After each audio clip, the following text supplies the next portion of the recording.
Are we live? We are live, baby. We're live. Welcome, ladies and gentlemen, to the Kanto Conversations Podcast. Episode, I can't remember what number, doesn't matter. Here with my co-host, Rob from Red or Blue, and special guest, Jarrod from Kanto Shark. What's going on, guys? How we doing? Yeah, thanks for having me. It's a perfect podcast because Kanto Shark, Kanto Conversations, it works out. Dude, match made in heaven. So, Rob, how you doing, buddy? Oh, man, doing great. Just got back from the gym, ready to go. Attaboy. Got my drink over here, You hit upper body or lower body today? A little bit of both. Full body, huh? Yeah, my hands are like kind of shaking, because when you lift that heavy weight, you can't really keep a steady hand. I don't know if it's just me. Now he's got a Red Bull. Sick. Yeah. Oh, man. Just to amplify the effect. Yeah, exactly. Well, Jarrod, how about maybe introduce yourself a little bit for the folks watching or who will watch it back. What is Kanto Shark and who is Jarrod? Yeah, so I'm Jarrod with Kanto Shark. I've been in Pokemon for a long time now, about 10 years, consistently since 2017. I launched Kanto Shark in 2020, and the business has evolved into what it is today. I've done a lot of different stuff between middleman grading, offering acrylic displays, middleman services. Right now, my business is focused on consignments, and then also buying and selling my own inventory. In terms of me personally, I was a sales rep for an industrial company. I had done that for 4 years. I've done marketing and promotions for an NBA team. I've played professional baseball in the minor leagues, and I've done a lot of different stuff in my life, and I've used all those skills into Pokemon and transformed Kanto Shark with what I've learned in that. And I'm excited to talk more about the business and whatever conversations you got. Let's see, first base or outfield? Pitcher. Oh, dang. I'm really tall, so yeah. Right. I've seen the picture of recently, or maybe it's on your website, of you and Mrs. Shark, and I could tell there's a little bit of a difference there. Yeah, my wife, Vashti, Mrs. Shark, she's 5'2". So that's awesome.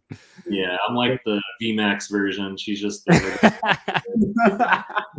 That's awesome, man. That's cool. Amazing. Too funny. Rob, where do you want to start, man? What questions do you have? Yeah, I'd love to know, because I was in sales as well. I just quit my job to do Pokemon for a little bit just to have some fun, primarily because I wasn't getting treated right anymore, and so I was with that company for 4 years, and I'm kind of transitioning my YouTube into more full-time streaming and trying to get that set up and buying new equipment and focusing on that. So I wanted to take a couple months off just to see what it would be like to be an entrepreneur. Obviously, you're like, I'm here and you're up here. Just kind of curious, like, what prompted you to make the switch full-time to Pokemon? And, what type of sales were you doing beforehand? Mm-hmm. Yeah, I was an outside sales rep for industrial companies. So I was going to warehouses, construction sites, and I was selling primarily their safety equipment. Okay. Or up to OSHA standards. So all your gloves, glasses, stuff like that, to those businesses. And to answer your question, how did I use that, I guess, into Kanto Shark and transition? It was about a year-long process.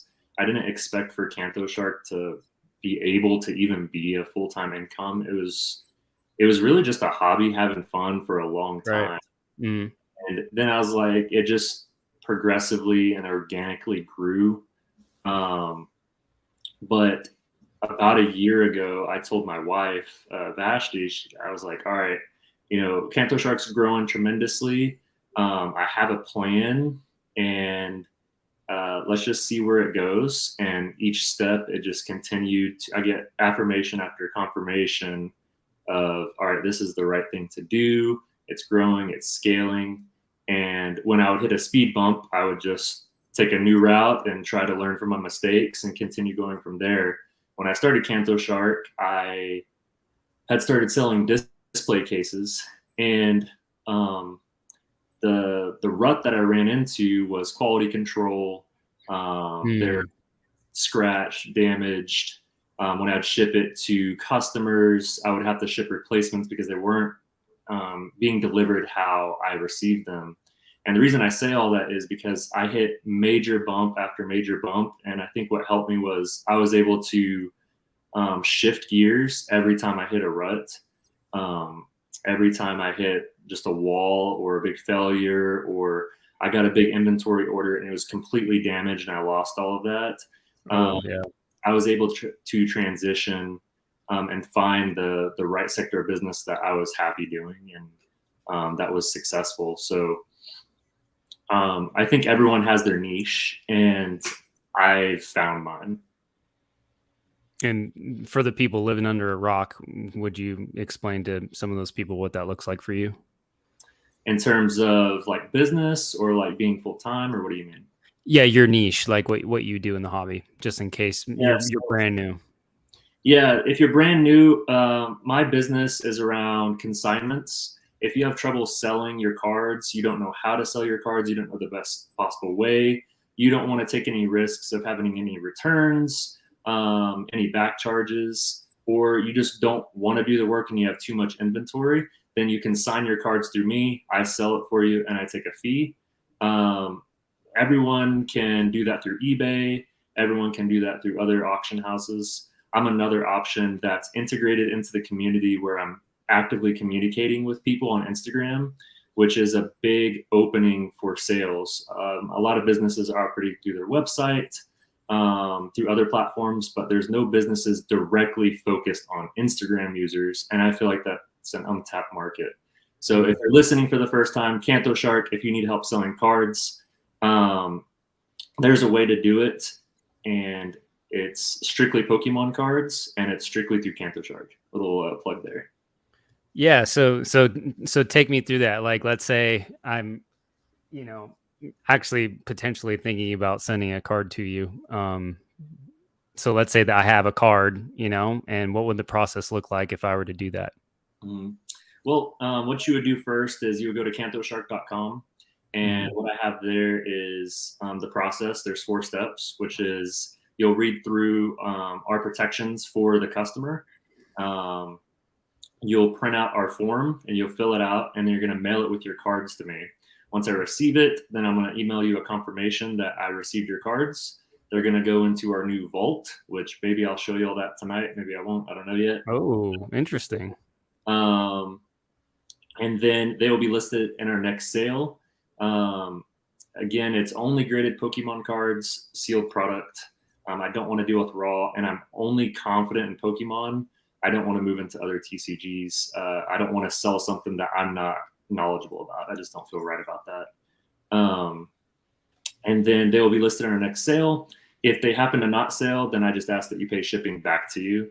I will also tell you whether or not the card I am confident that I can sell or I can't. If you send me a picture of it, hey, do you think you can sell this? I'm like, it's super niche. I don't know. I'll list it, but like, I'm not confident that I can sell it. And I try to talk with the owner of that through that process. It's awesome. Seems pretty easy to me. I already know. I was looking at your website, but just in case people listening in, wanted to know. And I thought it was a really good option because I've seen you sell a lot of like higher end first edition base set Charizards. Things are kind of in the upper echelon of price. I mean, you do other things as well, like for sure. But, for people that may not have that exposure into that higher end of the market, selling at that, I mean, seems like a pretty ideal situation to send it to you, who has experience and, like you said, is a friendly face. People know who you are, well involved in the community, go to conventions and all that type of good stuff, sell it for them. I mean, it sounds like a pretty sweet deal. Yeah, I'm really happy with how the business turning out. I'm always growing and transforming, making the processes better, trying to offer better quality service. With my new website, which I recently launched, that's going to open the door for offering a more professional experience and offering front and back scans of every card. Okay. My prior policy was, just front pictures, because it's, as a business, you have to turn and burn. with the new website. It opens a lot of opportunities with different plugins, different applications that I can implement for the community. But again, it's still geared towards Instagram users. I think that's my focus, my market, and where all my friends are too in the community, such as, Rock Pokemon. We go back a long time. Yeah. How did you guys meet? Hey, Instagram, actually. Yeah, it's Instagram, and I just can't remember who. Someone must have posted that you were middlemaning, or someone referred me to you. Because I remember when we first started talking, it was obviously way before. It was from my personal Instagram.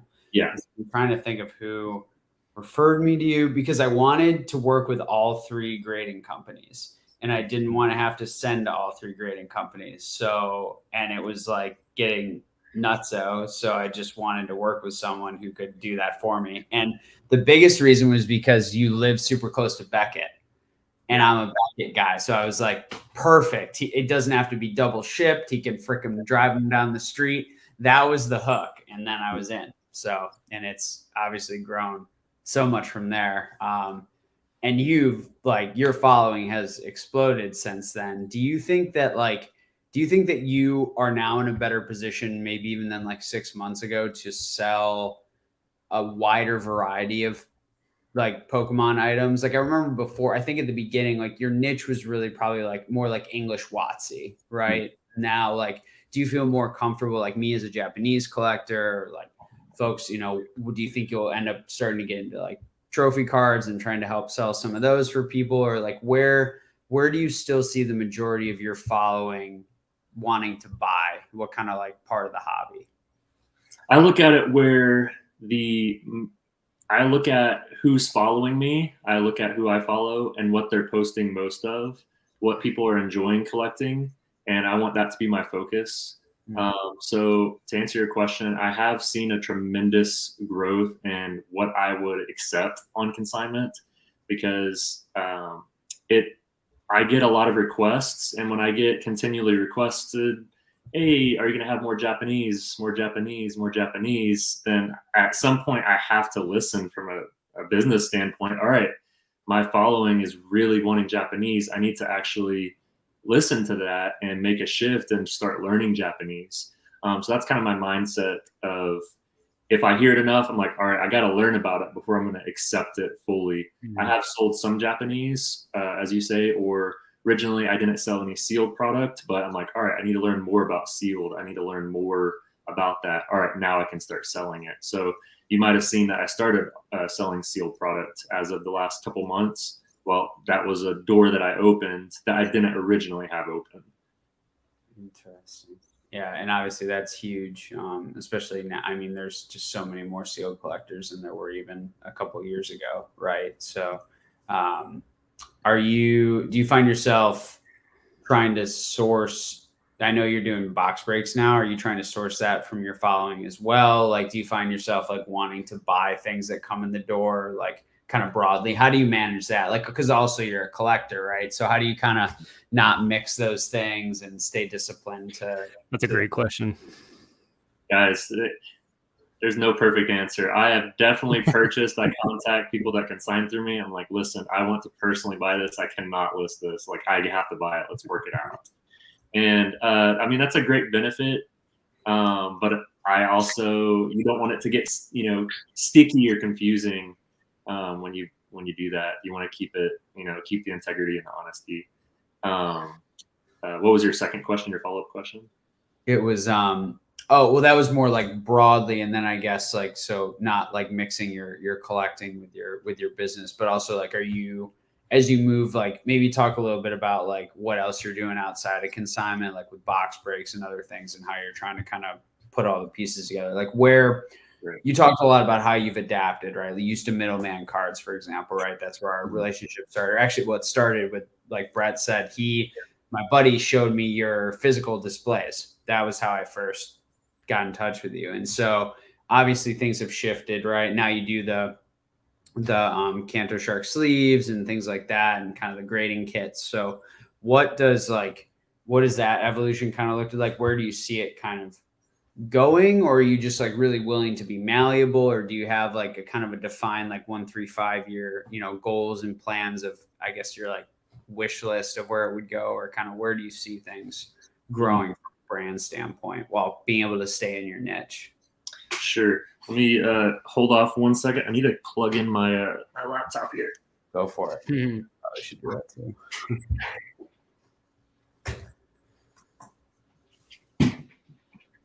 All right. I had to switch stuff around when my phone was giving difficulties. All right.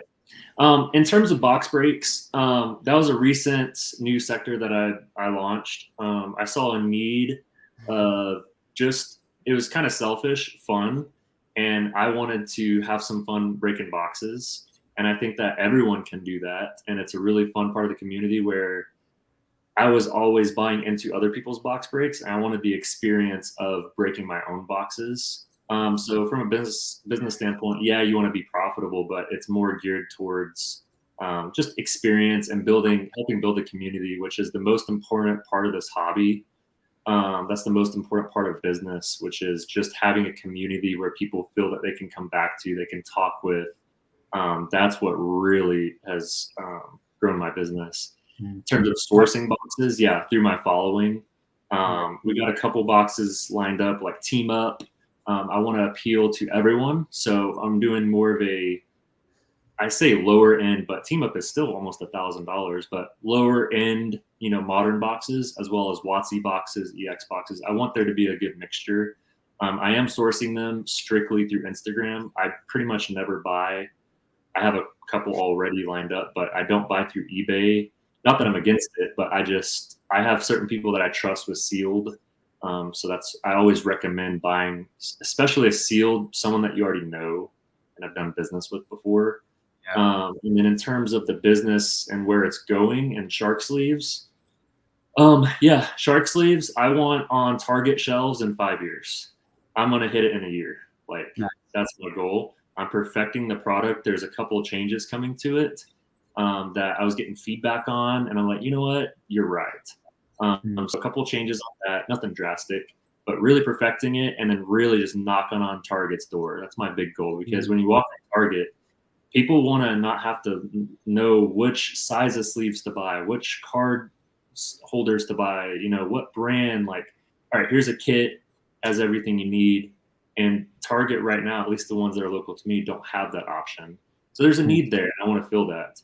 Additionally, the next order is you're going to start seeing Kanto Shark sleeves on some familiar websites that you know and love, and then also some apps that you know and love that are already solidified. So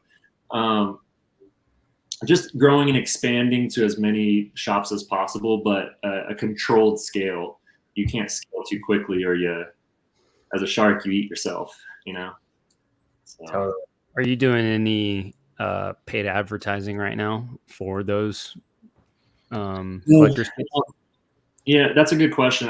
I mainly depend on just my personal relationships that I build through Instagram. I keep saying Instagram, but really Instagram is such a powerful business tool for me and my business. It's just opened up so many doors that, just Instagram king. Yeah, for sure. I mean, have you ever tried like boosting a post or anything like that through Instagram? Yeah. Early on, yes. I would boost posts directly through Instagram. I found that the algorithm didn't capture the buyer base that I wanted, and it was more to casuals that follow accounts. What I found that was more beneficial was two things. One, which was partnering with other influencers such as Pallet Town Pokemon for shoutouts, PokeJuice, stuff like that, because their names were solidified in the community. People trusted that, so they would at least be able to give you a shot. They heard your name, you planted the seed. And then two was, again, relationships with people, just talking, such as Connor. We've talked about so many different things, and that opened the door to be able to be on this podcast, which is really cool. And so it's little conversations have built up to this. We're live talking business and Pokemon. So crazy. Couldn't agree more, man. I mean, that's how me and Con got started. I mean, And that's opened up a ton of opportunities for sure. I mean, so many, like the smallest conversations has led to me. I mean, I didn't buy directly from Connor, but I've bought from Glenn, like his good buddy, and some stuff. And it's just like, you never know what's going to lead to what. And it's just really fun.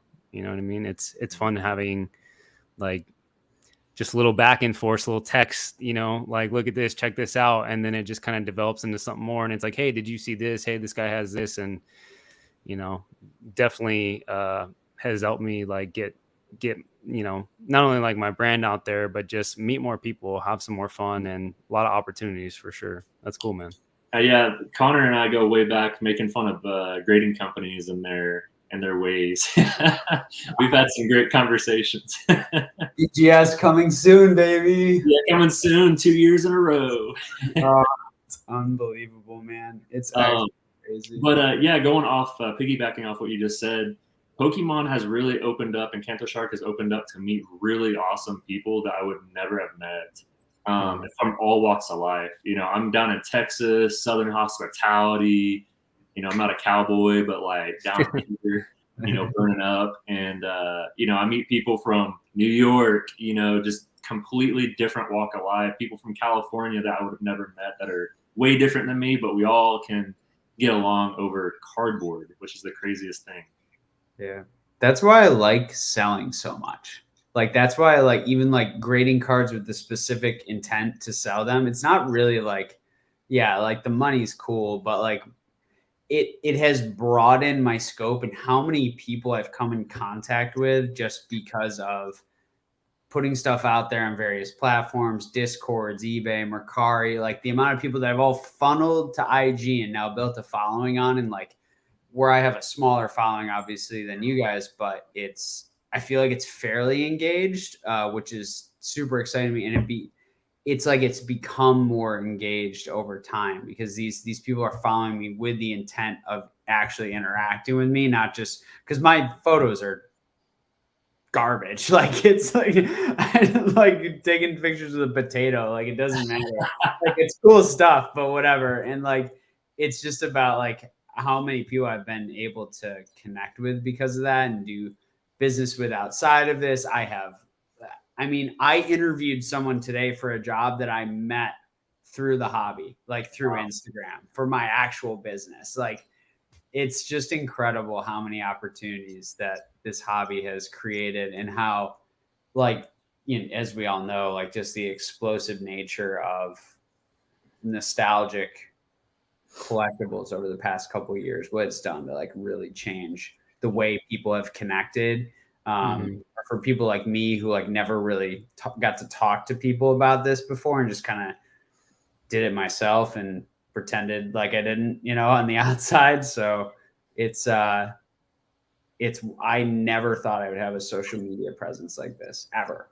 Zero. Like, I was not a social media guy before things blew up. Yeah. Crazy. So just throwing a random question out there for you, Jarrod, because it's actually something that I don't have a lot of experience with. And the only thing that I've done, yeah, anyways. So and you touched on it actually before the call, insuring your cards. Is that something that you do? And also, like, let's say that you ship a high value item, let's say like over 5K, let's say 10K or more. How do you insure that? Yeah. And every large shipment, part of the protection I offer the owner of the card is once the card's in my hand and I sell it for you, you're already paid and there's no risk to you. The insurance part, I insure every card over $1,000. Under $1,000, I generally don't. I don't, but I would personally insure that if it were lost or something like that. But over $1,000, I pay for the insurance through FedEx, UPS, that type of stuff. I generally don't insure cards with USPS because they will give the runaround when it is time to pay out your insurance. Dude, they really do. You might not see it for 6 months or a year. And you can't put yourself in that predicament. So any larger card, I've never had an issue with UPS or FedEx, and thank goodness I've never had a return for a card of anything like that. And then piggybacking off that, going into like international shipment, which is where the true insurance really matters. I generally tell people to always get confirmation through your buyer. They might want you to claim it low, but a lot of times on higher end cards, you have to deny that and say, listen, I'm not going to do that. I will insure it. And that's just how it is. That's how I do business. If you don't want to purchase it anymore, completely understand. Hopefully that answers your question. Well, like, I guess so. Let's say you sold a $10,000 card and you're just shipping it, in the States. Do you typically do UPS or FedEx and you just don't do USPS at all? And so you'll just ship it directly through that company. You'll buy the insurance directly through that company. Mm-hmm. Yes. Okay. Generally those higher end cards, at least the last year, I've sold a lot of first edition base cards, and generally those have been cash deals, and more in-person deals, for the most part. Yeah, because I got a couple of higher end items that I'm considering selling, and it's like, I think priority mail stops insurance at $5,000. So anything above that, and you have to go to registered if you're doing USPS.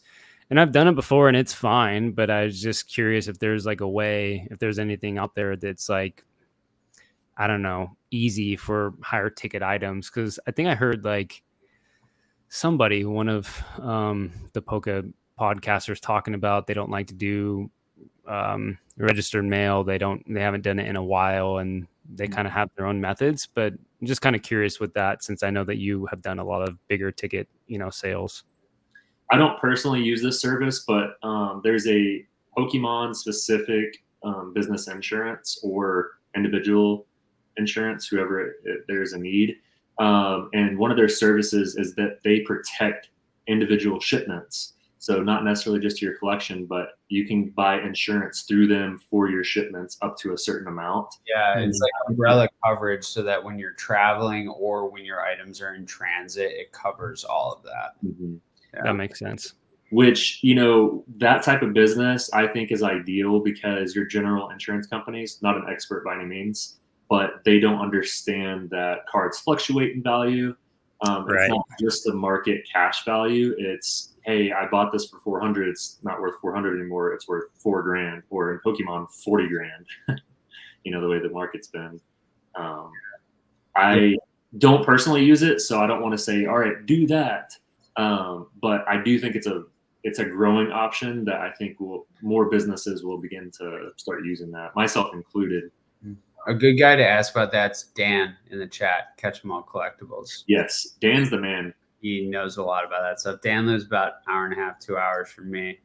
Right on all the business aspects of flipping Pokemon cards, turning and burning. So, but has set up things really, really well from my outside understanding of what he's spoken of. So whether it's his retirement plans or his insurance or all the business structure he has. So, because it's important, like even for just someone like me, or maybe even like Rob, just like the fact that we're just now more than ever have to be more diligent on like the tax side and the record side, because rules are changing and there's going to be more scrutiny, and we're just going to have to do things, by the book a lot more maybe than in the past. So I always am like meticulous with my records and try to like really keep track of that stuff, because it's important. And people just don't know, or they don't think about it. Like when you start to really operate as an income generating entity, there's ways to offset a lot of that too. But if you don't like keep records, then you're screwed, right? Like go get a good CPA and figure it out. Right. And so like, does your wife do the taxes for Kanto Shark and like help you with that strategy? Oh yeah, a little plug here, guys, or gals. Get you a significant other that does accounting and taxes, because it is a major help and it's not an expense on the business. Connor's like, I'm single. I'm single. Yeah, Mrs. Shark, aka my wife Vashti. She runs accounting for several of the local churches around us, as well as an accounting firm, her own business. So she does accounting for a couple different people. A lot of taxes, a lot of just keeping track of the numbers. And she does that for Kanto Shark as well. And she's done it for a long time now. And she's really good, and she's free for me. Yeah. I was like, really? Dude, that's awesome, man. I mean, I couldn't imagine how helpful that is to have a significant other, not only with that skill set, but willing to hop into the business and help out. I think the biggest thing is you don't have to be good at everything in business. You just have to be good at a couple things. I'm not good at the accounting side, but she is. Right. So having that has just been a major blessing for Kanto Shark, because me, I'd just be, I'd be dotting T's, and crossing I's like completely the wrong way. Well, you gotta build, to create a successful business. You got to build a team, right? So how have you integrated C Money into your business? What's that looking like as you expand that team and kind of build people with different skill sets into the platform? Yeah, I got to a point. You get to a point where you need to start looking for people that are better at things than you are. And I'm no streamer. I'm not a content creator in terms of videos. I'm not a keep up with the chat live box breaking guy, but Colin is. So Colin, C Money TCG, we know each other personally. We actually live pretty close to each other, and he has a lot of experience that in his day job. And so what perfect match. So me and him began talking, and I created a position under Kanto Shark, and he is now the dedicated streamer, box breaker, as well as the shop manager. So he will be handling all my future consignments through the website. He'll be listing, managing that as well, which frees up your time. The great thing about Colin is he's very experienced. As you guys understand, in Pokemon, to hire someone, you can't just hire someone off the street like you could in just a normal warehouse or a built like any store or coffee shop. They have to have knowledge, and they have to have years of experience in buying, selling, trading, shipping, to be able to trust them, to be able to offer the quality of service that you represent. So that's been a major hurdle for me, which is giving up some of that as a business, giving up some of your name almost, and trusting that with another person. But Colin is the perfect person for that, and I fully trust him with the business, and he represents it very well. So Colin is integrated as, to answer your question, the streamer, box breaker. You'll see him all on the Kanto Shark box breaks. And then any card that you see listed on the website starting September 1st, he listed it. And if you're mad at the price, blame him. He priced it. Oh, that's incredible. How did the base set 2 break go? I saw you guys sold out, which is awesome. Yeah, so I'll be transparent with the box break because that just helps everyone. So base set 2 box break, that one was actually a consignment, and he needed to move the box. So they consigned it through me. The owner was from Canada, shipped it over. I told him I'd break it. Originally, we sold packs at $250, which was a little bit high, a little bit above market. I was trying to gauge the market where we were at. Decided after selling about a quarter of the box, you know what? Let's refund customers down to $200, give them a $50 refund for people that have already purchased in, and then continue to sell the rest of the box at $200. I felt that was more fair. It allowed us to sell out very quickly. And then in terms of like the details of the box break, it went good, but there's a lot of changes that we'd like to make. A lot of changes as in we want all packs to be ripped live. That adds to the experience. We only had 3 holo pulls and the rest was shipped sealed. So what we want to focus on the next box break, again, being transparent, don't want to hide any details. Every pack's going to be ripped live because people enjoy watching that. And I want it to be a little bit longer experience. 40 minutes is just constant ripping. So we're making a couple changes, learned from our mistakes, and we got Team Up next. We got a gym challenge, Cosmic Eclipse, Flash Fire, a good mixture coming up. Awesome. That's awesome. No, I can relate, man. I mean, we did, I recently partnered with Low Popping to do our first box break together. It's been cool partnership so far, and we decided to do first edition Fossil. And he sent me the box, broke it open, and yeah, we had 3 people willing to rip live, and we originally we were like, okay, let's do unweighed and let's see what that's like.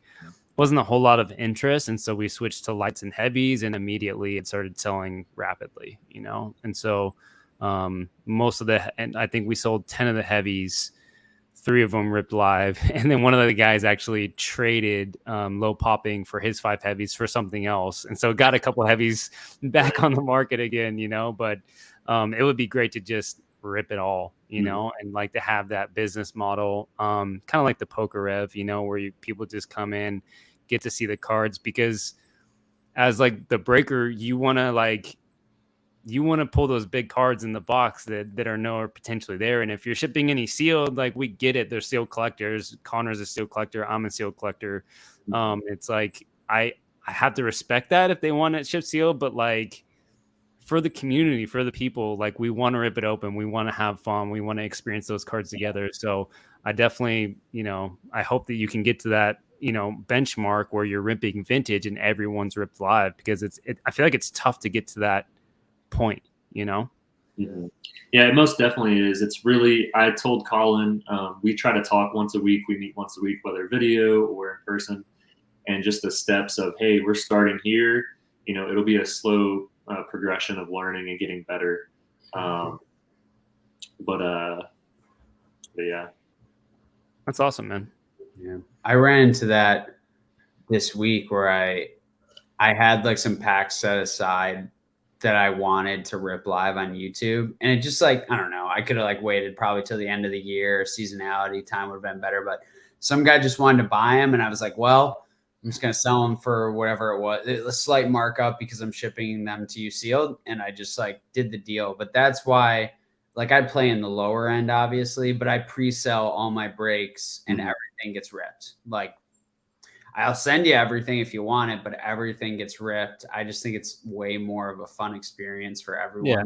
Yeah. People want to see the big hits get pulled. And that just, like, it just feeds into itself. The community's happier. It feeds into the next break. You've got, people buying in, like, not with their money, but I mean, they're engaged. You know what I mean? They want to be there because that's what they want to see, So it's definitely one of the more interesting parts of the hobby. I think there's a lot of, I would love to know your viewpoint, Jarrod, on where you think box breaking is going to go over the next couple of years, because we're starting to get this polarized discussion around whether or not whatnot YouTube breaking, like what we're doing, is going to sustain or stay or exist. And like, obviously, like, I've candidly made videos where I'm like, hey, I think if you're buying Modern Seal, you're betting that breaker culture is going to be a thing, because I think that's a way that you drive premium on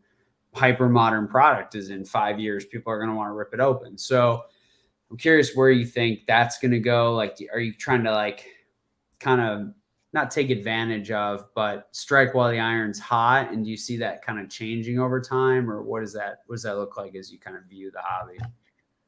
I see box breaks as a marketing play more than anything going forward for businesses. And for building your brand. If you don't consider yourself a business, but you're more of an influencer or individual building your brand, because it's free reels, it's free videos, it's free content. And with that, it can continue to grow your business. I think that it's almost a marketing expense going forward. You might profit on the box itself. In terms of box breaking and how that's going to change over the next, like, 5 years, I think that I try to look at other hobbies, but I try to also separate it as Pokemon's a different beast. I think modern breaks are going to continue to grow along with streaming platforms like Whatnot, Drip Shop, YouTube breaks, Instagram breaks. I think that I don't see an overwhelming number of people doing it yet. There's a lot, but like I just don't feel it's flooded yet, and I think we have a couple more years of just it'll just be constant breaks. And I just don't think we're at that point, in my opinion. I think that vintage, I think it will help the vintage market in terms of if you look at, say, the Magic market over the last couple of years. I'm not in Magic, but I do keep track of sales history, stuff like that. A lot of different products have dried up over the years from breaks. I think that the availability for vintage boxes are going to continue to dry up with more ways to break them. 5 years ago, we didn't have the presence on YouTube. We didn't have Whatnot. We didn't have Drip Shop. Instagram was baby. So now it's just a completely different market where there's so many avenues to break it that it's going to change the game. And I just don't think we all understand how much it's going to change. Yeah. I think your point's like really well taken on like the marketing aspect. Like, I think that the spread's going to narrow, right? Like the margin that people are going to be able to make or what they're going to be able to charge is going to go down. It's right now, it's still pretty wild, right? Depending on the structure, depending on the platform you're on, like in candid, like I'll say this to anyone in my following, cause I don't really care. Like, and Rob knows this, like I'll break a box of modern Japanese, right? And it's like, whatever, I'll break the box and I'll take in like 80 or 90 bucks, right? And that box maybe cost me 45 or 50. Like that's pretty wild. And if you do like, I have streams where I'll do like 6 or 8 boxes at a time. Like that's not bad for a couple hours of hanging out, right? But I think that, and then I have the luxury of being able to be the cheapest on the market no matter what, because I know I'm getting it super low. But I think you're like seeing people still try to squeeze blood out of rocks. And it's just wild to me that I don't know. It's not that wild to me because people are always going to take advantage of people. But I think that we'll see those spreads start to narrow. Like you won't be able to break boxes at such a premium anymore. Like I don't know. Some of it still amazes me. Like I'll keep track of like Pokerev's, like his website and stuff. And like, he'll be selling like a Japanese jungle pack for like $300. And I'm like, okay, I understand. Like you're getting it ripped live with a dude with 1 million followers on YouTube, but like you're also paying like 2.5 times what you could get that for yourself and open it for yourself. So like that, it's like, how long can that premium sustain? How long does the influencer premium like command its premium, right? That's what I think about a lot. And like, to your point, you can narrow that spread, you can reduce those prices, but then you can charge it off as a marketing expense. You can still you still win as a content creator if you actually like know what you're doing from a like accounting, like money standpoint, right? Not to get all technical on it, but it's fascinating to me. It's going to be really interesting because we've seen it evolve so much already. And honestly, you're 100% right. Like the live breaking market, like not just for Pokemon, but in general in the Western world is multiples smaller than it is in like Asia and the rest of the world, for example. So there's tons of untapped potential for supply, which then leads to more gross sales. But I don't think the margins can stay how they are. I just don't think it's possible. Do you think that with how good Modern is and all these artworks and these chase cards and how expensive some of these chase cards are hurting the vintage market? I think it's completely separate. Like what? And I don't know, maybe this is just like conspiracy theories, but I feel like because like when I got back into the hobby a few years ago, right? Like the Modern chase card is like a rainbow rare, and it's like, it's cool, whatever. It's kind of fun to pull, but pulling these alternate arts are next level. I mean, they're so beautiful. They feel so good. And, you know, you got multiple chase cards within set like Eevee Heroes that are selling for, you know, over $500 if it comes back rated 10 or whatever. So it's like, do you think some people are just focusing on modern and buying that and trying to rip that if they want to open packs, or potentially just buy it and hold it because they think that, oh, it's going to do better over time as compared to buying the vintage? Because when I got back in, modern was like kind of like a joke. Like people investing in modern was like, you're a noob. Like don't pay attention to these people. And now it's like a real deal because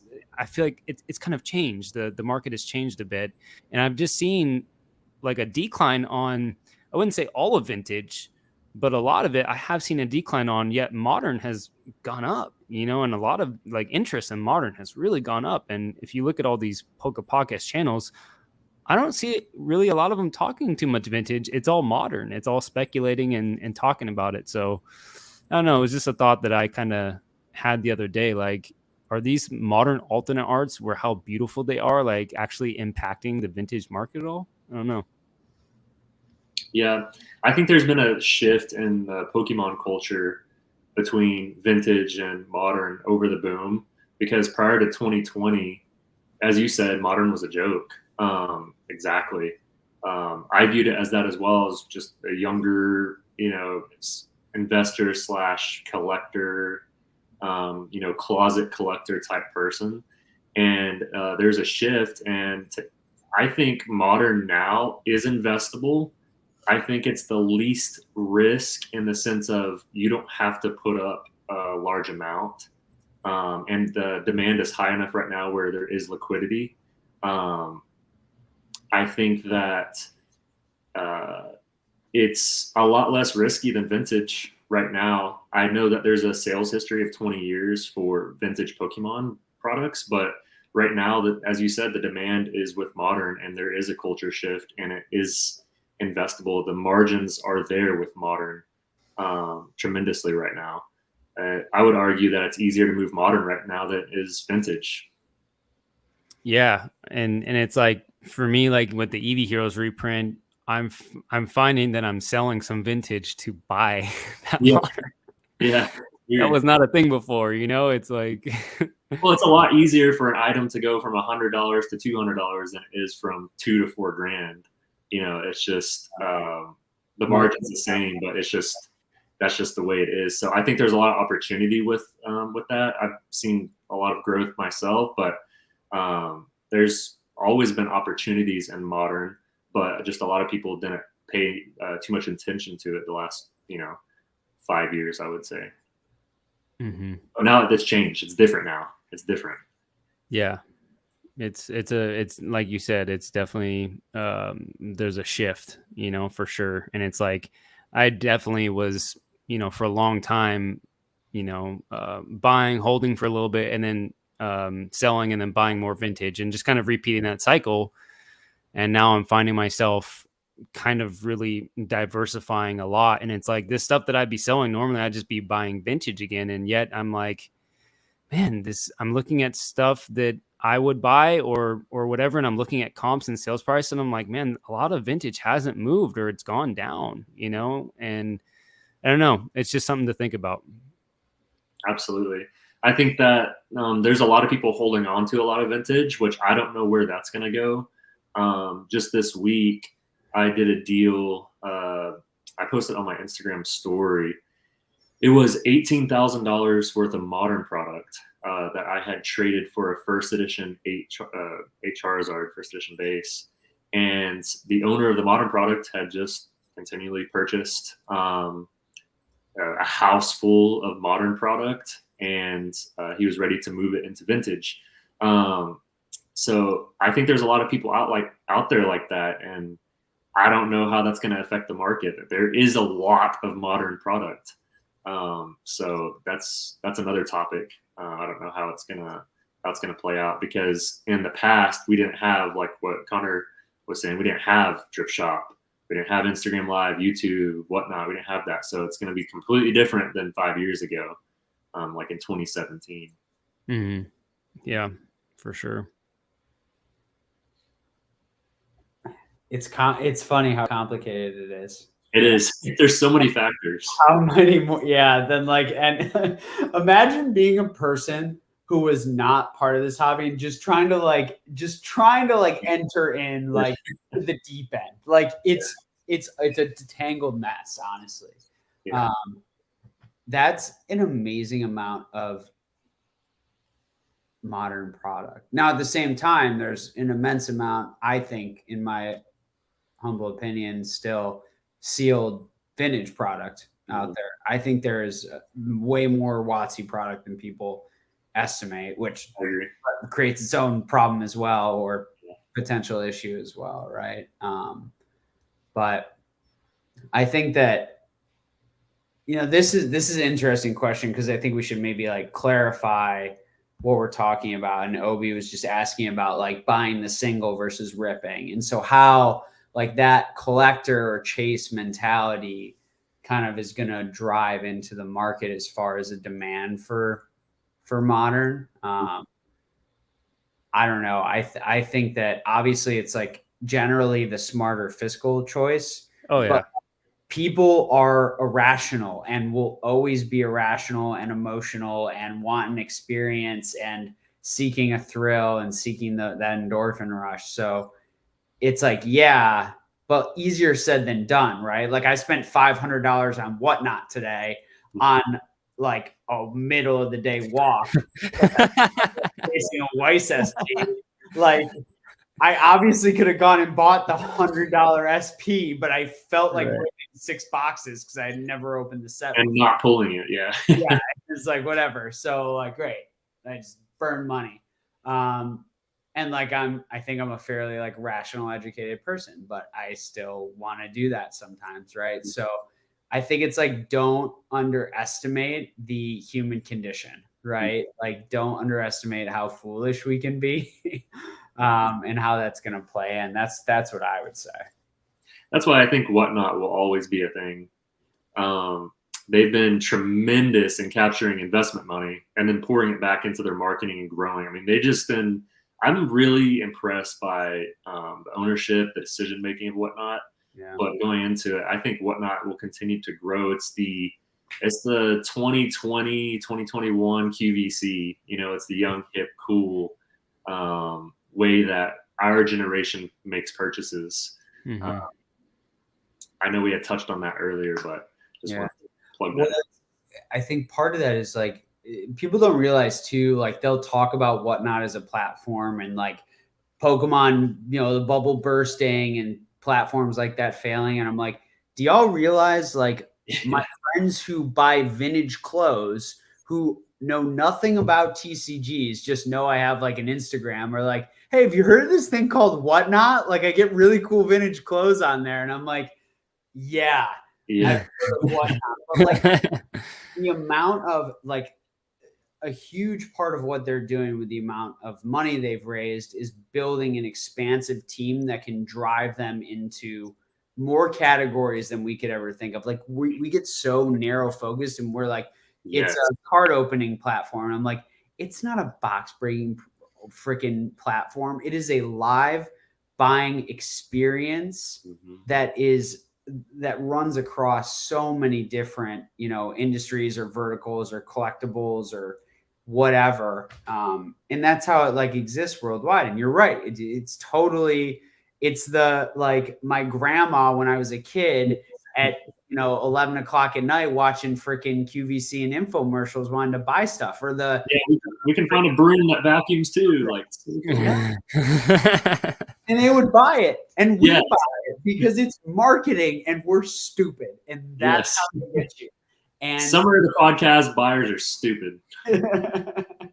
But what we like don't realize is like it's just giving like more people the opportunity to be their own, QVC or whatever, right? And that comes with its own problems because people have no idea how to run a business, be a good seller. To your point, it's why people, I think, in my opinion, like you, will be so successful is what you're doing, because you treat people well, you have a high level of integrity, you know why you're doing it, and you also have like a brain for like the business aspect of it. And that's actually what I worry about the most in all of it, is people having bad experience with people who are purported to be businessmen and women who are really just collectors who now have a platform and think they know how to buy, sell, whatever, and end up just treating people really poorly, and people exit the hobby because of that. And that's a risk for sure. Absolutely. I think that you had said something earlier. Whatnot with TCG, I believe that that's just the guinea pig, and like what you said, this is just the beginning. Whatnot's going to transform into a different platform, much like Facebook ended up being something than what we anticipated. MySpace, in a bad way, ended up being something that we didn't anticipate it to be. Even Amazon didn't know what it was going to be. Whatnot's going to be something different than what we all know and understand it as. It's going to look much different in 5 years. Imagine if you had been Bezos at the beginning and you had said, yeah, I sell books online, but let me tell you about this thing called Amazon Prime, right? Yeah. You're going to get any item you want in 12 hours to your door. And people have been like, what the frick are you talking about? It's funny how, like, I don't know why, like, and this is not to like be a jerk, but like people just really think they're way smarter than they are. Mm-hmm. And like somehow we, the collective we in this little niche hobby, think we are bigger masters of the universe than folks running a multi-billion-dollar business. Like, I don't know why people have to kind of like, I don't know, not flex isn't the right word, but posture in a way where they like, I get you.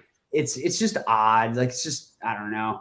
It's a little bit of the, I don't know. People get blown up a little bit in this hobby because it's so much of an echo chamber, right? Which is why, like, I don't know, good people are really important. I just think it's funny, man. I just speak my mind because I got nothing, like, I don't know.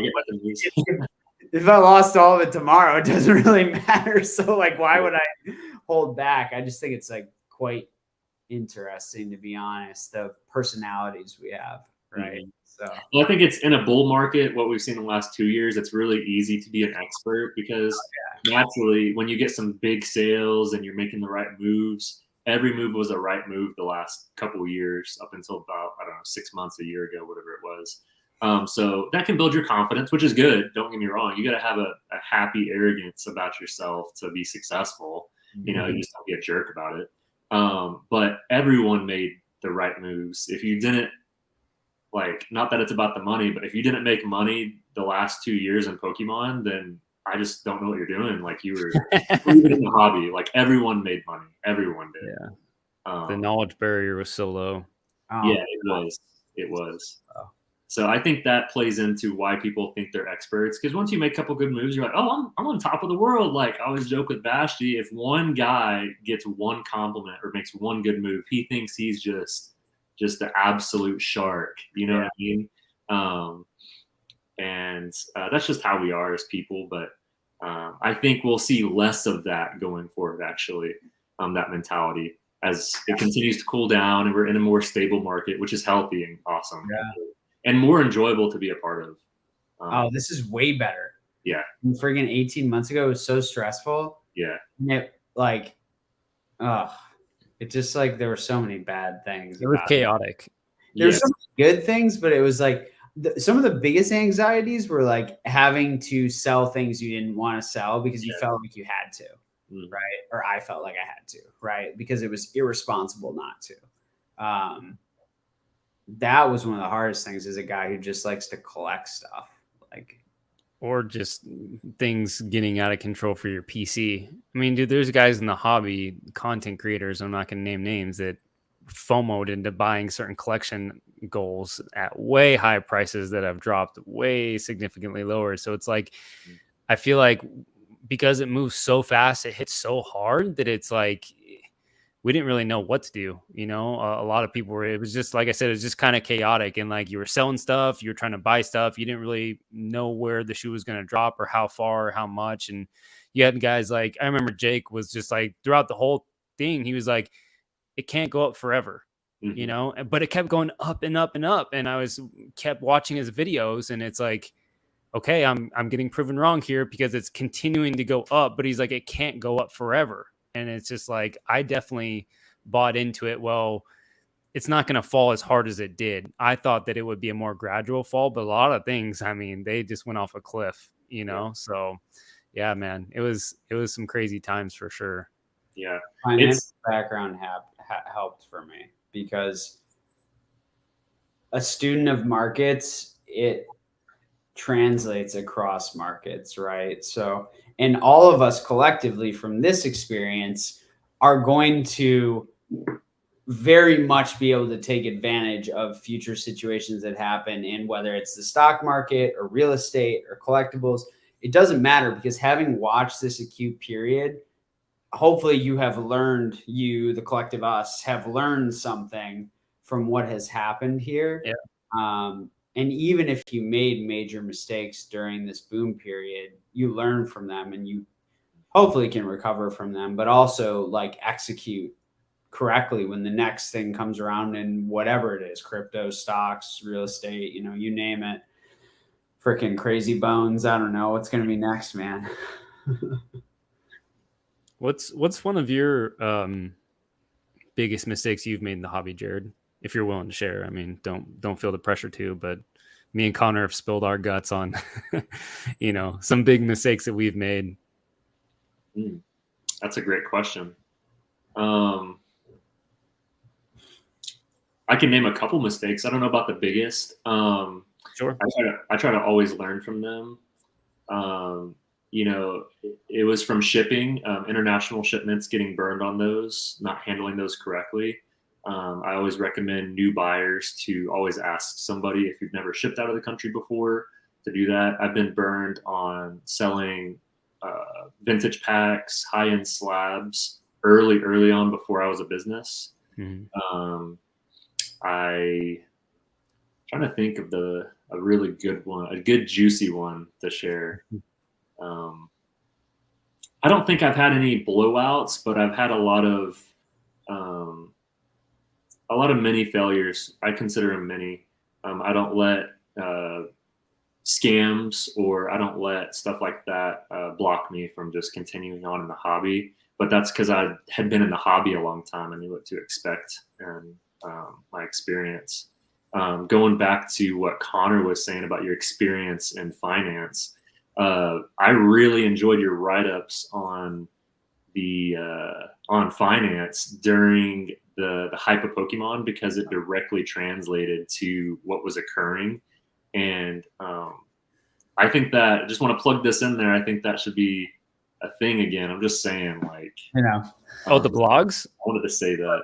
Yeah, start typing it up again. You never know. You got to send me those, Con, because I've heard a couple of things about those. They're really detailed. I got a Google Drive. Yeah, really enjoyable. But I got a Google Drive. Man, you were asking failures.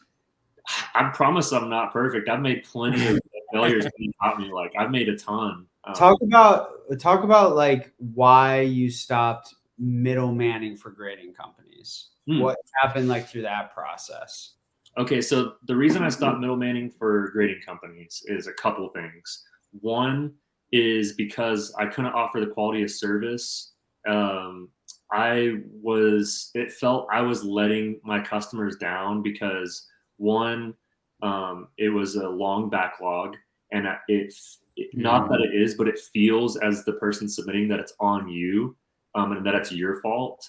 Totally. You're doing the absolute best that you can, and there's delays when you get cards back. If you do, they're in different orders. Additionally, I had hired a part-time employee to input cards. I learned that when you're handling people's collectibles, a lot of those mean a lot to people, and having them submitted incorrectly, or they get mixed up and half the batch goes to one grading company, half to the other, that's on my name, and I accept that.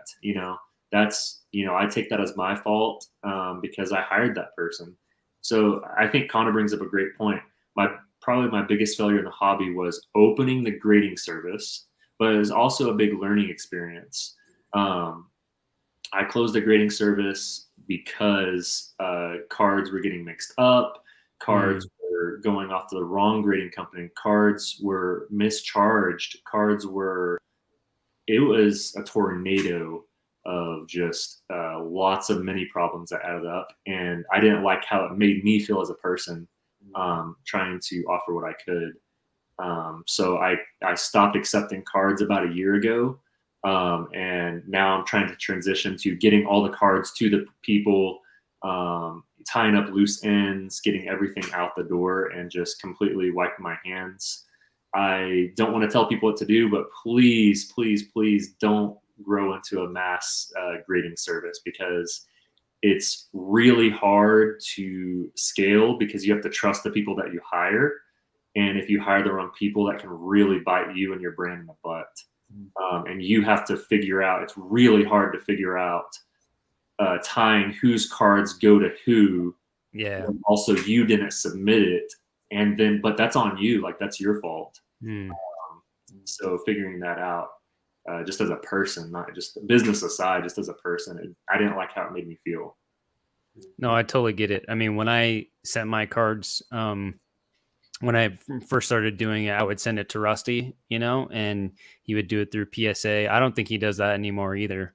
But I remember, like, I could not wait to get my cards back. You know what I mean? Like, it meant everything to me, like waiting for that returns to come back, and like how exciting it was. And like, you're right, collectibles mean so much to us. Like, I mean, for some people, it can be, financial income that they're relying upon. Others, it's just childhood cards or whatever cards they pull. It has nostalgic value. So it's like a culmination of things that, makes us so passionate about this hobby. And so, like, nothing ever happened. It was above board. Great guy. Everything was perfect, But if anything were to happen, I would be like, dude, so bummed, Like, so I never thought about that before. This week, I got an email from PSA that they had damaged a card during encapsulation.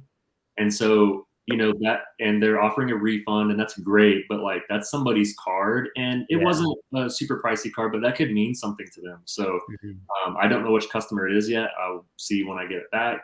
But that type of deal, even those factors that aren't on me, it's still on me, because they trusted me with that, and I need to be able to deliver that product. How many cards came through the door for you guys? A little over 10,000. Oh my gosh. I handled it as long as I could.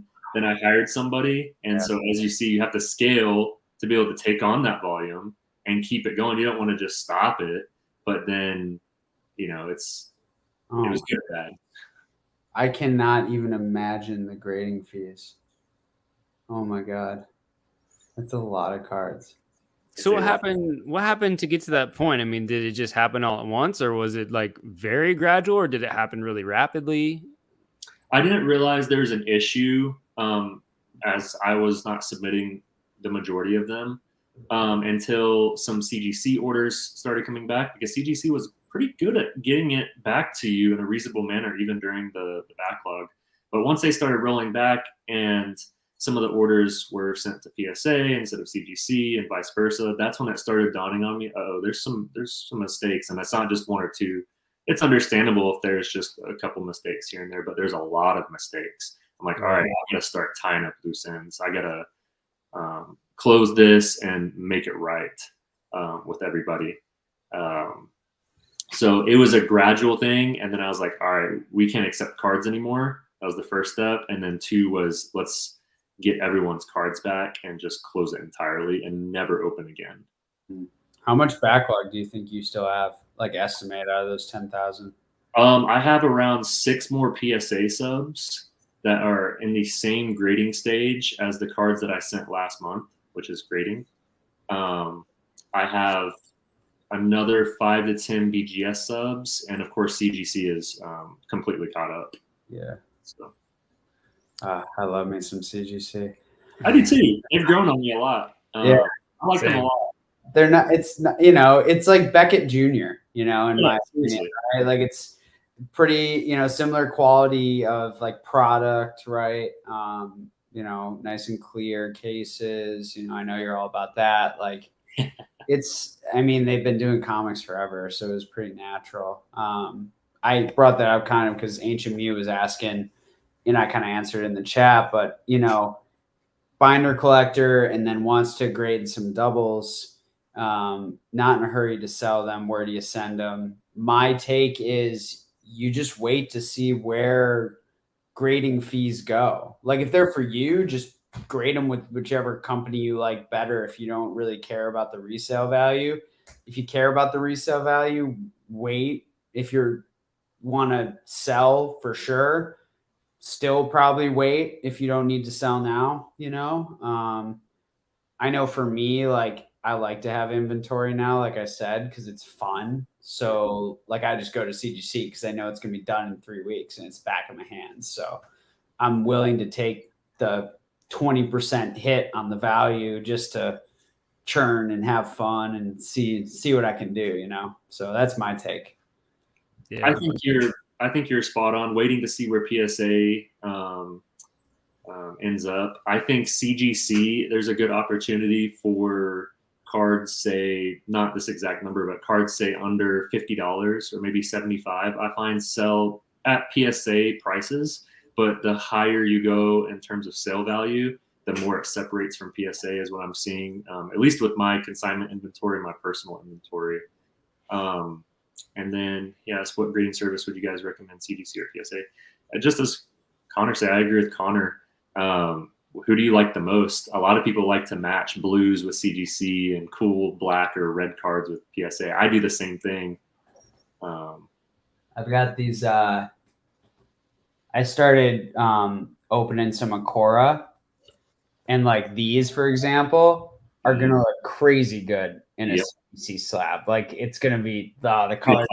Yeah, especially with the clarity of the CGC slab. Yeah. I also think that condition has a big factor in regards to where I'm going to start sending my stuff to, because CGC is really starting to go up in my book. So I don't like that they switched up their paradigm, and it's like the people that bought the perfect 10s or the pristine 10s that were never getting handed out before have now taken a huge value drop. Like that sucks for those guys. But in the same stroke, it's like for the hobby and a grading company like CGC, where the grading fees aren't that much, the turnaround times are really good, and also you can have a shot at getting that perfect 10, which people like. It's like really fun to chase that. And like, so like if I have a modern card and it's not quite perfect, but it'll probably get the PSA 10, it might be worth to go to PSA because it'll probably yield a solid premium and got a good label and all that stuff. Or maybe like collect PSA, whatever. And their prices are lowering, turnaround times are getting better. But like if you have a modern alternate art that you just pulled or some other card or whatever, and it's like you're looking at it and you even got the little, you know, I forget what they're called, the jewel scopes or the, you know, to really measure the cards, and it's like a perfect card or a good candidate. I mean, why not send it to CGC if you think it has a shot at getting that perfect 10? You know, I think that it's kind of cool, you know, for sure. That's why I've been dumping them Weiss, because it's like I could do a higher service level at Beckett, and like that's like they're actually moving those cards. But it's like more comfortable for me. There's something to be said about like liking the brand, right? You know, like, or really it's more the marketing team, right? It's like I've been treated well by CGC, right? I've been grading with Beckett since I was freaking whatever 10, right? Like, or like at least exposed to them, like at card shows. My uncle used to run a sports card show. They would be there, whatever.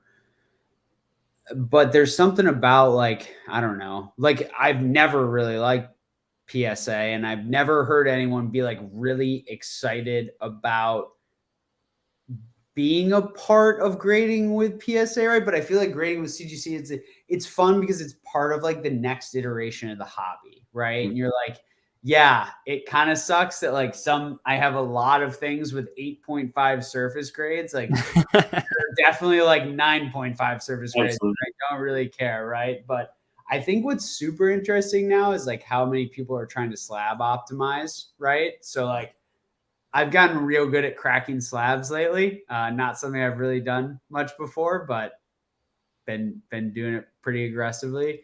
But what's funny is like people want to like, okay, this cert and below, crack it and resubmit it, or crack it and send it to PSA instead, like CGC certs. It's actually really interesting when you look at like the earliest, like the first cards I ever got out of CGC, and then like 3-7 certs. And then you start to look at like the kind of the next tranche and the next tranche, and how I actually think they did a really bad job at the beginning. Like really, like it just makes no sense. Like I was looking at some to potentially crack, and I'm like, that's probably less of a grade than it actually got, right? And that's always subjective and it's a small sample size, but I just think it's interesting to have watched them iterate and grow. It's like the early days of the other companies, right? And they have all iterated over time. And I find it fascinating because grading is really fun and it's cool. And it's, I don't know, it's one of the most fun parts of the hobby for me, I think. It just creates this really interesting, like, I don't know, case study, really. Dude, nothing better than getting the returns. It's the best. Freaking banged a perfect 10 on a Weiss card this week, and I'm just like, on top of the world. You got your victory. Yeah. You can have your happy arrogance the whole week now. Yeah. So I can spend $500 on whatnot. Yeah. Oh yeah, you're like, oh yeah, this card's coming in. I'm gonna sell it as soon as it comes in. I'm gonna spend money now, baby. It's unreal, bro. It's about psychology. It's a joke.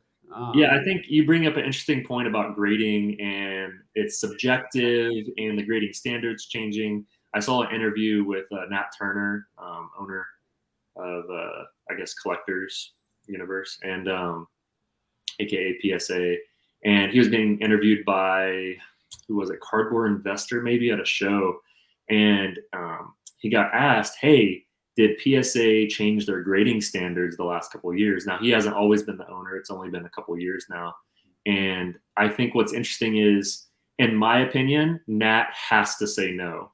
And the reason he has to say the grading standards didn't change is because he needs to protect early investors into the company in the sense of who graded with him early. People like Gary, people like whatever. And if you hurt them, then it trickles down to all of your customers. So I think it creates an interesting dynamic of, in my opinion, the grading standard changed. I've taken advantage of the grading standard changing in the sense of there's certain cert numbers where it's a better chance of it being a better quality card from what I've seen. Now, whether the data backs that up, I don't know, but there is something to be said there. With Nat Turner saying that, it opens the door to discussion, like, by legality, does he have to say that? Does he have to protect his company? Or what if he were to say, yeah, we did change our grading standard, not officially, but we've gotten better at looking at cards. Is that actually the answer? Like, I don't know. And there never will be a solidified answer. It's subjective. But I'm interested to see what y'all think about that, about grading standards with PSA specifically. So there are a couple interesting things there. First of all, the grading standards have to change because they keep buying and adopting different technology to make grading better. So it is literally impossible to say the standards haven't changed. No, Connor, they spent $10 million on technology, but the grading standards are the same. Standards are the same. Yeah, they wasted the money. They're looking for the same things, man. I think that, there's always this thing where it's like people are like, 2 certs are super weak for PSA. And then it's like, no, buy the card, not the grade, which like I'm a proponent of. But like sometimes you can't really know how good the card is until you get it in your hand. So you got to use the cert in conjunction with whatever freaking garbage eBay photos you get, or some dude on Instagram going like this. And then you make an educated decision with all those elements, and then you get it in-house and see what you're going to do with it, right? So there's definitely like the standards have changed across the board at all these companies, right? I mean, CGC has been coming out and saying that they did, right, publicly, especially a lot at the national. There were a lot of people who spoke to CGC people who said you should probably send in your old CGC cards and see what happens. I mean, I cracked so I sent in Weiss when they first opened Weiss, right? Like the day they started accepting them, they were out the door. And I got a bunch of 9.5s, and I just cracked one of them that was like the biggest card that I didn't want to keep. 10, pristine 10.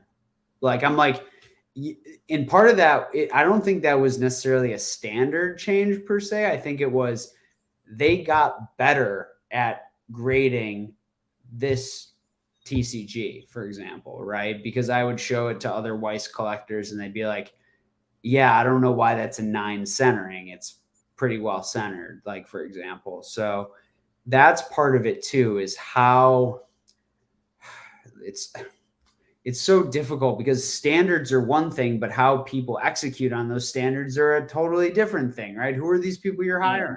I think it's like a new eBay user. Follow me here. A new eBay user might say their super played WOTC base set Charizard is mint. Got light color, but they don't know, they're uneducated. But as they are in the hobby, as they get more experience with cards, they're like, oh, that's not mint. That's more played. That's like a PSA 5 to 6. I think that companies such as PSA go through the same growth spurts as regular people because they're people. They saw a card. That's how they understood the standards when they started. And as they graded more cards, they're like, oh, actually, no, that's a little bit more played than initially I thought, because they grew and matured in the hobby and their experience. So I think companies follow the same path that individuals do in terms of understanding how to grade cards and the condition of it. What do y'all think?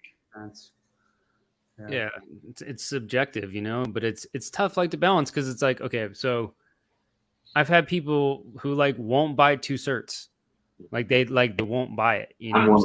I won't do it. Yeah, and I buy 0 certs, and it's like I like this card right here, Umbreon EX PSA 10. It even has the little new thing in there. Whoever did that when I bought it, they did the new one.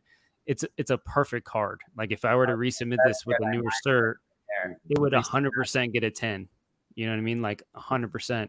And yet people will be like, no, it's an old cert, I won't buy it. You know what I'm saying? And so it's like, I really like what Connor said about taking, because whoever gave this a grade, obviously, like, you can say that they're professional, but there's been so many newer submissions that have come back that have been wildly misgraded. I mean, just really low. Like, they'll grade them really, really harsh.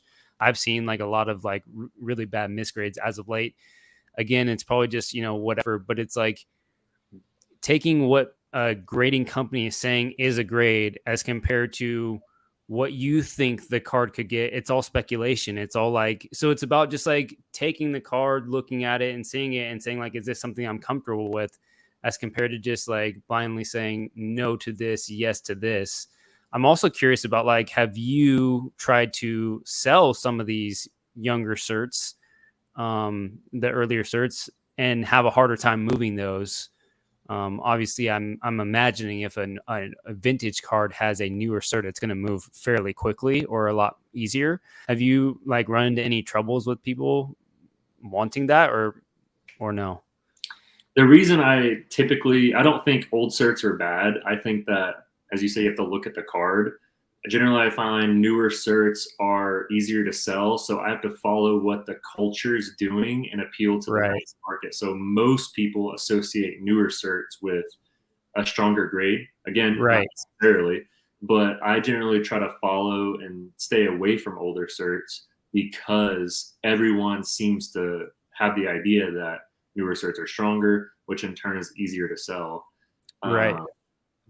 And that makes total sense. My biggest problem with the old certs is the fact that the holders have seen so many iterations that a lot of the oldest, just, like, the cards bouncing around in there for freaking 20 years. Mm-hmm. Yeah, I think that, unfortunately, we have to follow, like, I don't like grading. Oh, yeah. Got a little protein shake in there, yeah.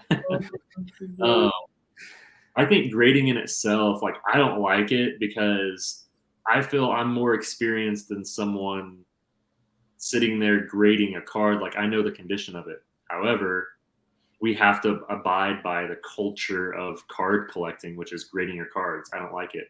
I think the same thing with new and old certs. I don't like it, but we have to we don't have to, but I would like to abide by that. You have to almost follow what everyone else is doing No, it's a great point. I think it's funny that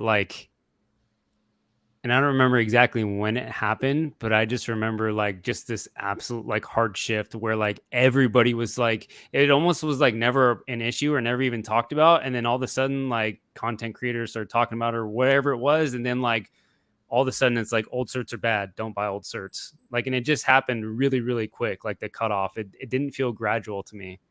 I don't know. I'm definitely pretty outspoken about new and old certs because a part of my business model for my personal inventory was finding undergraded PSA slabs and sending them to Beckett, which I found was easier grade, especially in the 8.5 and 9 realm. An 8.5 at Beckett, there's so many condition ranges in just an 8.5 grade. I found that there was an arbitrage opportunity. And so just being transparent, a lot of the PSA 5, 6, and 7 Zards, I would never sell in a PSA slab. I would always crack because I'm like, man, these are great, strong cards. This has got to be a Beckett 8.5 or a 9. And it was. And people perceive the value a lot differently between a PSA 6 and a Beckett. Oh, yeah. They relate it more to closer to a PSA 9 price. Yeah. So it's just... I'm just finding a lot of people, how do I say it? I don't know. I think more people understand as they get more experience. We have way more experienced collectors and investors now than even a year ago. People understand way more. So I'm interested to see where the market's going to go in terms of upgrades and cracking like yourself, hitting the 9, 5, and 10. And I have so many cracking stories that's unreal. The Venusaur, no. Poor Venusaur, one card that died. When you would cross grade like that, would you be cross grading from older certs or newer certs? Just curious. I would try to find, not to bash old certs, but I truly only found crackable cards in new certs. I'm sure there's old certs that you should crack and would go higher, absolutely. But I found the majority was newer certs, so I made that my focus and my niche of finding cards. That makes sense. A lot of the first edition Zards that I sold this last year in a Beckett case were really clean PSA Zards, and they didn't deserve the grade, in my opinion, that they had. So every Zard that you saw on my page that was in a Beckett case, I cracked it from a lower graded PSA slab. That's awesome. The hollow is clean. This is not cool. Yeah. If I resubmit it to PSA, they're going to get, within a grade. And they're pretty consistent within a grade difference of what it was. But Beckett, there's a lot of opportunity there. But you have to know what you're doing, if you're going to do that. There's always plays on both sides, right? So I was looking at a pair of, so it was Shining Gyarados Japanese and then Shining Magikarp Japanese, and they were both from 2001 Beckett 9s. So they were graded 6 months after the set came out. Mm-hmm. And for me, I was like, okay, this is really interesting because if I could get this pair at a reasonable price, and I think they're nice cards, they have great eye appeal. Me as a collector, I will enjoy them in Beckett slabs. I could sell the pair I have and make money on the whole deal, right? Now, it's a lot of friction, but there's also plays like that, right? Where as a collector, you might be okay if you can get the same level of card or even one that has better eye appeal, but maybe the issues are on the back and it's, a true 9 or whatever instead of a 9.5 or who knows, whatever. But you can optimize your collection around that, right? It's picking up doubles that satisfy you as a collector. And I thought that was interesting because when you're talking, you have an opportunity where for your personal collection, you can do something totally different than what you're doing for your business. So it kind of allows you to like play both sides, right? Which is probably difficult in some ways, but also kind of broadens your opportunity set of deals you can look at. No, that's exactly right. You're able to get 2 cards out of the price of 1 with opportunities like that. And like with your, you said Shining Magikarp and Gyarados combo. Yeah. Now, something interesting is I found that older graded Beckett cards are actually graded more harshly than newer graded Beckett cards. So as you said, it goes both ways. Like I've seen there's so many different like little sections that I'm like, I'm noticing a trend. Again, no trend is true, like 100% true, but you got to look at the majority. And what I see is older graded Beckett stuff. There's opportunity there if you can find it. A lot of those cards are in the back. Yeah. It's so cool. That's my favorite part about the Beckett Pop Report is that you can see when it was graded. Mm-hmm. It's like, that's interesting. Talk about like a piece of history within a piece of history, right? Like a pair of the most iconic cards in the hobby, right? In like the WOTC era of the hobby, especially in Japanese, because they were so difficult to pull, that were graded within 6 months of the set releasing in Japanese. I mean, those were like packed to sleeve, like back in the day. You know what I mean? I said that to someone when we were talking about it this week. I'm like, that is, as a just like a collector nerd, that's such a cool like piece of collectible history. And then one of them sold and not the other while I was trying to look at a deal for them. And I was like, well, I can't not have the pair. I mean, so my buddy might have bought that one. I haven't asked him yet, but yeah, stuff like that is really cool. It's like, it's intriguing. It adds another element to the hobby, even though grading is kind of wild sometimes. And I worry. It's an extra layer of nostalgia is what it is. Like seeing the date like that, it's like, oh wow, that's cool. Like you can relate back to that time frame too. Yeah. When it was graded. Yeah. There was I remember when before I pulled that base Zard at the pop shop this year. That's cool. Yeah. What a freaking awesome thing. I was just like, I was looking for base Zards, right? And I found an old Beckett one that I was pretty intrigued by, and the price was pretty good, but it was hard for me to stomach that as not a very Zard guy. You know, sorry. Those old Beckett cases remind you of like the old Beckett magazines, and you know, just it's nostalgic in itself. I'd show you guys, but I packed it up to be shipped off. The Pokemon Beckett Collector magazine I picked up this week. Yeah, that's a grail, man. That's a great display piece. It is unreal. It's going to grade so poorly, but I don't even care. It doesn't matter. I wish I could just like get it authenticated with CGC, but it's going to look so good. And I bought it in a lot, and they're sweet, like intact inserts, intact posters. Like those things were really cool, those magazines. So yeah. Jarrod, what do you prefer, Jarrod, for grading services, like for your personal collection? Do you like PSA or BGS or? I like PSA. PSA for my personal collection. So that's simply just because most of my collections already, if I'm completing a set like first edition base or evolutions or whatever it is, it's already in PSA cases. So I just continued the trend. Nothing against Beckett or CGC. I think there's a lot of opportunity for business with Beckett and selling. High liquidity with Beckett slabs, I find. And then CGC also from a business standpoint. And just getting it for your everyday collector too, getting it back quickly. Yeah. I think that's really important for the hobby. Yeah. And then kind of random like tree branch. I think the more grading companies we see, the more products, the more services in the hobby, the more people introducing new stuff. It's just going to continue to grow. I think that's a good sign for the Pokemon hobby, which is more liquidity options. The more there are, the better. The more products there are. I'm seeing Zion cases, graded guard. I'm seeing shark sleeves. I'm seeing all that type of stuff. I'm seeing new binders and whatnot. I'm seeing new apps, collector apps, investment apps. I'm seeing blogs, websites.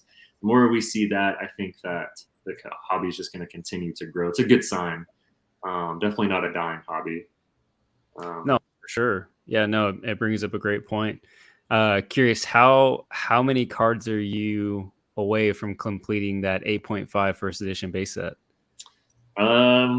It's hard. It's really hard to complete that 8.5 because not only is it 8.5, it also has to be thick stamps, and then not only I didn't know that. Insert. So it's very difficult completing that. While I'm completing that, I'm also working on a 7 set, and I'm just 2 cards away on it, just because 8.5s with those criteria don't pop up. I have someone teasing me right now with an 8.5 Venusaur, which hasn't gone for sale in like 2 years, at least that I've seen. Big stamp. It was pulled in a Logan Paul break. I happened to find cert numbers from his box break, and I started cycling up numbers, and I found an 8.5 Venusaur. I was like, I have to find the person with that 8.5 Venusaur, and it's never going to happen. And then I found him. That's incredible. He knocked on my door, and I was like, funny story. I was so addicted to 8.5s, I cycled up Logan Paul's cert numbers. I'm like, this has to be his break. These are the pools. They sent it off in order. It was perfect. I was like, you are the card that I found.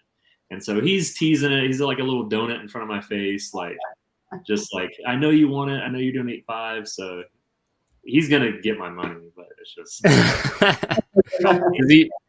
Does he just want too much at the moment, or is he just not willing to sell yet?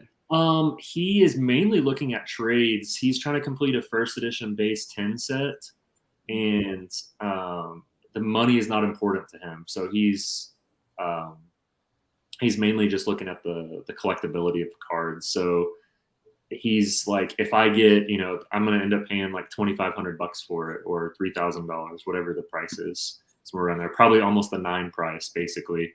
But he doesn't care about the money, and buying from people that are chasing first edition base 10s or trophy cards, it's really difficult to buy from them because money is not it doesn't entice those people at all. You have to really build that relationship to get those cards from them. But to answer your question, I still have like 8 more 8.5s to get.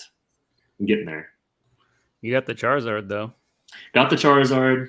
I got the Mewtwo, the Alakazam, a couple of the other hard ones, but I need a Blastoise to pop up. I mean, but I don't know. The pop Here, is man. so Why don't I send you this guy and see if it crosses over? Man, is it thick stamp or is it thin stamp? It's thin. No, wait. Yeah, it's thin. It's thin. Yeah, well, never mind. I didn't think about it. With my experience with first edition Venusaurs cracking them, they always get stabbed by a screwdriver. Dude, I'm not gonna lie. I had never cracked a slab before this year. Wow. Same. Just wasn't. What made y'all like start? Was it, trying to upgrade and get it, and what was y'all's first slab that you cracked? I got them right here. Oh, actually, you go, Con. The first slab that I cracked was this. So was that this year, or was that last year, Rob? No, it was. When did PWCC get kicked off of eBay? Oh, it was last year. Okay, so it was last year. I got this Mysterious Mountain pack. Mm-hmm. It was a PSA 9. Oh yeah, and I got it for like the price of like less than a light pack. Wow. And so I didn't really crack it because with the old PSA slab cases, the folded ones, you just kind of opened it from the back. So I did that, and then I put it in a this is Silver GT. Yeah. So and it looks great, even though it was like folded for however long. So that was the first one I did, and then the first slab was. Oh, this is really dumb, honestly, but it was just a 8.5 vending Ditto from CGC that I just really wanted in a 9, and I think it's going to be a 9. It's actually, I just entered all these in today, and I'm sending them out tomorrow. It's this card.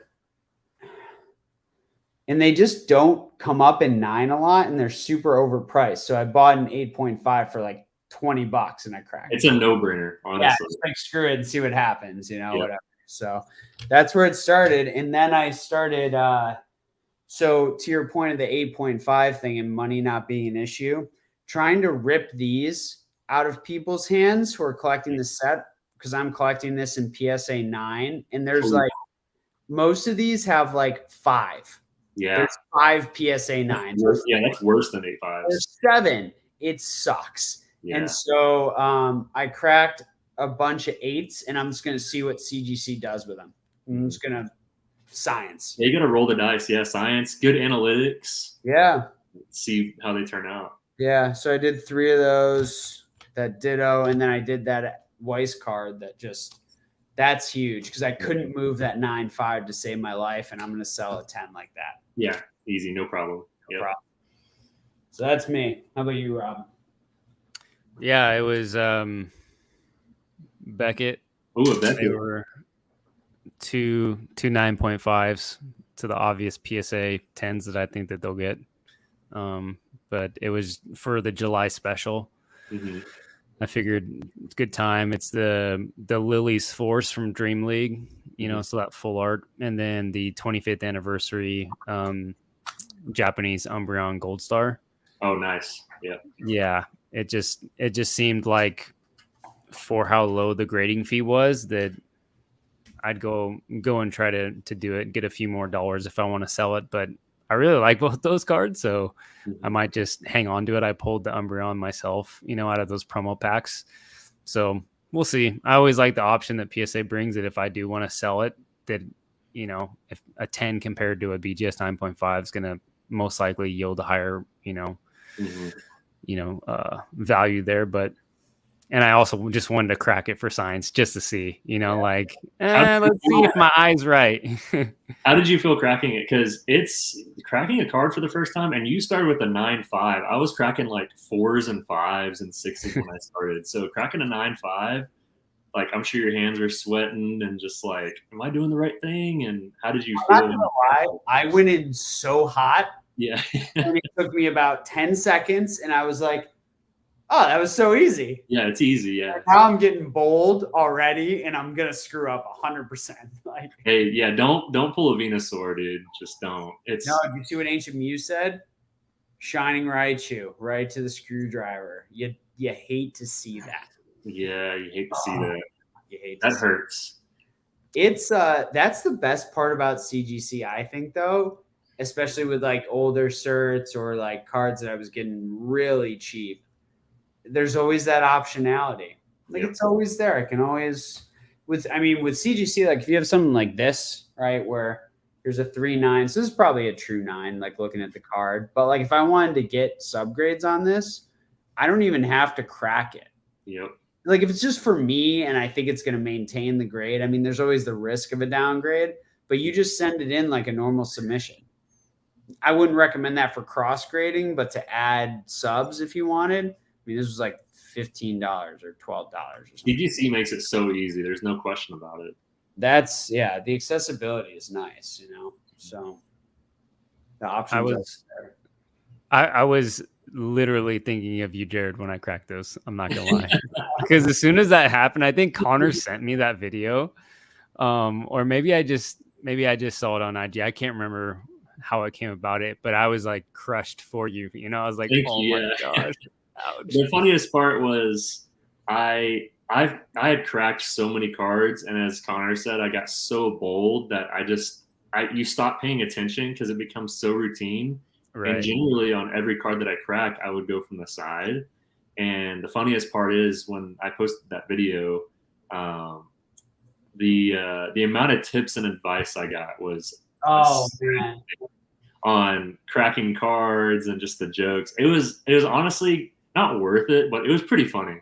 Like, I love hearing people's comments on it. And it's almost like the washing machine Charizard from yes, yeah. I got to see that. Think of her name right now. Ivy. Yeah, Ivy. And doesn't Rand's Card House have it now? I want to say, if that's the same one, I don't know. Yeah, she auctioned it off. They did like a charity auction. Gotcha. Okay. Should be the same one, I assume. I don't know who that is, but that's what I remember happening. Yeah, that's pretty funny. I was actually I forgot to do it I literally forgot to do it right before I was about to send the submission out, and the post office was about to close. And so I was like, all right, I'm doing this right now. Let's just go for it. I have no idea what I'm doing. And I just took some like pliers in my random tool bag that I have here. And I just like tried to go for the corner and crack it. I stuck a screwdriver in there, a flathead, and I was just like lifting for like everything. I was like, please do not damage this card. But I was in a hurry, man. It worked out, you know. I don't know how many more slabs I'll be cracking though. I think I just picked the right tool off the get and I got lucky. Because I got like 12 like plier wrenches in my toolbox. Like, I don't know. I just picked one that looked like it worked right, and it works perfectly because it catches the corner in the crimp. Yep. And it's super easy. I don't know. I was surprised. I wasn't even really that nervous, but I'm also not dealing with first edition base set hollows. I'm dealing with vending sheet dittos, which are a little different. It gets a little bit nerve-wracking, but it never goes away. It's like I used to play baseball, and before every game, your palms get sweaty, your heart's racing, you're excited, you're anxious. Same thing cracking a first edition base card. Like it's nerve-wracking. I'll share this. The 9.5 first edition base card that I sold was actually a 9 prior. Cracked it and hit the 9.5. But the reason it was cracked is because it was so clean. Again, new cert PSA. Really cool card. In terms of cracking other company cards like CGC, I know of a 9 Shadowless Zard, and it ended up being a PSA 10. So a PSA 10 Zard that you've seen sold this last year, yeah, that was a CGC 9. Again, really clean card, not taken away from the card. It deserved to be a 10, but it was a CGC 9. So a lot of opportunity cracking, but the issue is you got to really know what you're doing, as y'all know. Like, so anyone listening in, just start cracking every card. Like, don't do that. There's a very big process. There's a lot of red tape. There's a lot of stuff that you process that you have to go through if you're going to crack a card. And, it starts with asking the owner the questions of what the condition is, get their opinion, their take on the card, typing in the cert number on PSA's website and looking at the scan of the card yourself, looking at, if you're buying off eBay, looking at the feedback of the seller, just taking it all into account, not just buying based off a cert number. We don't want to, I want to just plug that. Yeah. Not buy off a cert number. Really buy the card, not the grade, and just use the cert number as an element. Right. And then find your trends. I found certain trends, but find your trends that you seem to like, oh, I find more better quality cards than this. Do it, but make sure you do your due diligence. So if you're listening to this, don't just start cracking cards. Please don't do it. Please. It's actually addicting. It is. Oh, it's like, because it's exciting, right? Like, especially now seeing the results. Like, I told the guy, I sent him the scan. I go, this is a 9.5. It is misgraded because I know Weiss and CGC evidently did not. And then I said, hey, it's back from grading. Here's the 10. And he's like, wow, it came back at 10. I want to buy it. And I'm like, fine. But like now it's like, it's that psychological game, and I know guys Dan, who was in here, like he's cracked a lot of slabs recently, and it's becoming a thing. And I'm wondering how much no one is sending those back to PSA and telling them they're not in. I mean, remember that broken slab that I sent you? You probably don't, but it was a Machoke, I think. Yes. Yeah. Machoke, there were like 3 of them in the pop. Ended up selling that card raw. Yeah. But I have another one now, but it's like I don't remember where I was going with that, but it's like that PSA is never going to know, and that's like a very low pop card and will be in the foreseeable future most likely. And no one's ever going to know that if there's 3 of us who want a complete set, there ain't going to be 3 of us who get one unless another one gets graded, So it's crazy to think about with some of those low pop kind of niche stuff, but That's been a fun set to chase. So I was curious. Don't look at the pop reports for the 8.5s for the first edition base, dude. It's so low. And the fact that I don't even know if a full 8.5 thick stamp new cert set exists. I'm just chasing. So it's a weird chase because you're like, I don't even know if that exists, but I'm going to buy them when they pop up. How often are they? I mean, they're rarely giving out 8.5s nowadays anyway. I'm so surprised. I think I saw that Venusaur. Mm-hmm. I might call me crazy, but I feel like I remember seeing that because I remember it being a new, I don't know, maybe it was a different card, but it was a first edition new cert that was an 8.5, and I was very surprised because it just doesn't, yeah, especially right now, PSA doesn't really hand out the 8.5 grade. They don't do qualifiers either. Mm-mm. They're freaking grading stuff that I have those Bondi cards that are 9s. Like my buddy has a couple 10s too, where it's like, it's just totally shifted and they're not giving the OC qualifier. They're just going for it. Yeah. I don't know. What prompted you to start that, Jarrod? Just curious. Like, did you just see an 8.5 and you're like, man, I actually really like the way that looks, and you know, research the pops and they're just low, or was it something else, like an actual decision that you wanted to do, or what? It started with a collecting heart. So I bought the Charizard it was $4,000 in 2018. Bought it for $4,000. Already graded? Already graded from Charizard King. A little plug Okay. for Murph, good friend of mine. We always have a good time. I'm sure y'all saw his comment in the in the post. But he wore me down on my Call Legends PSA 10 Mag Mortar today. I finally sold it to him. Nice. To complete his set. He's been wearing me down, man. I finally hopefully all right, man, I'll sell it to you. Yeah. Yeah, it started from a collecting standpoint of, all right, I had the Zard. At the time, didn't have money for the 9 because the 9 was significantly more for personal collection purposes. So I was like, you know what? I always wanted first edition Zard. Never will sell it unless I do upgrade to a 9. But in the meantime, I was like, let's try to put a 8.5 set together. So it was a collecting idea of just the personal collector in my heart of, I want to complete this and have the only one. It's cool having the only one of something. Mm-hmm. And it's almost like a trophy at that point. I'm like, I set out to complete the evolution set, right there. Angles are weird. Complete evolution's holo set. And it's like a little mini trophy. You know, it's what kind of brought me back in the second time into the hobby, kind of that set. So the collector in us just takes over sometimes, and we just have to complete it, and we just really go after it. But if you're a content creator or you're a business, that can be detrimental because you can, as a person, business aside, you can spend too much from your personal income, apart from the business, on your collecting habits. So it's a balance of chase, collecting, hopefully conveying correctly. What are your go ahead.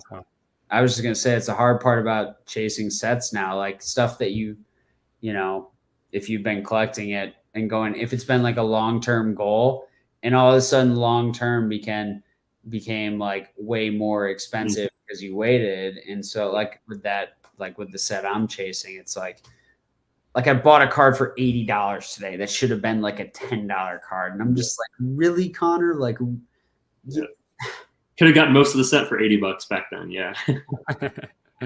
Really? But let's change the subject. Yeah. I bought my first 8.5 this week. I remember you sent that to me. I was proud. I was like, 8.5 brothers. I might crack it. That's hilarious. I got to see it in person first, Yeah. but it's got a killer swirl, so I'm all about it. What else are you collecting right now, dude? Beyond, I mean, you got the Evo set, right? The PSA 10, the holos, those are done? Those are done. Doing the 7 first edition base set, doing the 8.5 set as well. Mm-hmm. Getting there on those. And then in terms of collecting, I've hit all my goals of just miscellaneous cards of first edition Shining Charizard. I don't need a 10. I got a 9. It's a great card, gold stars, stuff like that. So I'm mainly putting away for personal investment, a lot of modern product actually. Again, not a shilling way, but I'm buying team up boxes, Evo boxes, stuff like that. I think there's a tremendous value in those sets that are fun to open. Hidden Fates, the amount of Hidden Fates ETBs is just unreal. I think it's such a fun set, and it brought a lot of people back to the hobby, just like Evo. So it's almost like it's an iconic set. So I'm buying that, but not for like collecting purposes. It's strictly just personal investment. I think they're going to grow. So I'm speculating on them, seeing, all right, for sure, cost basis, Hidden Fates ETB, $150. Will it hit $300? I think it will hit $300 within a couple years. Different ones like that. Other plays are a little bit longer, where like Brilliant Stars, I think there's a play there, but I think it's a longer play. So just kind of money-based purchases right now, if it's outside the business, just so a store away. So do you think you're investing more in modern, as to say, as compared to something vintage, like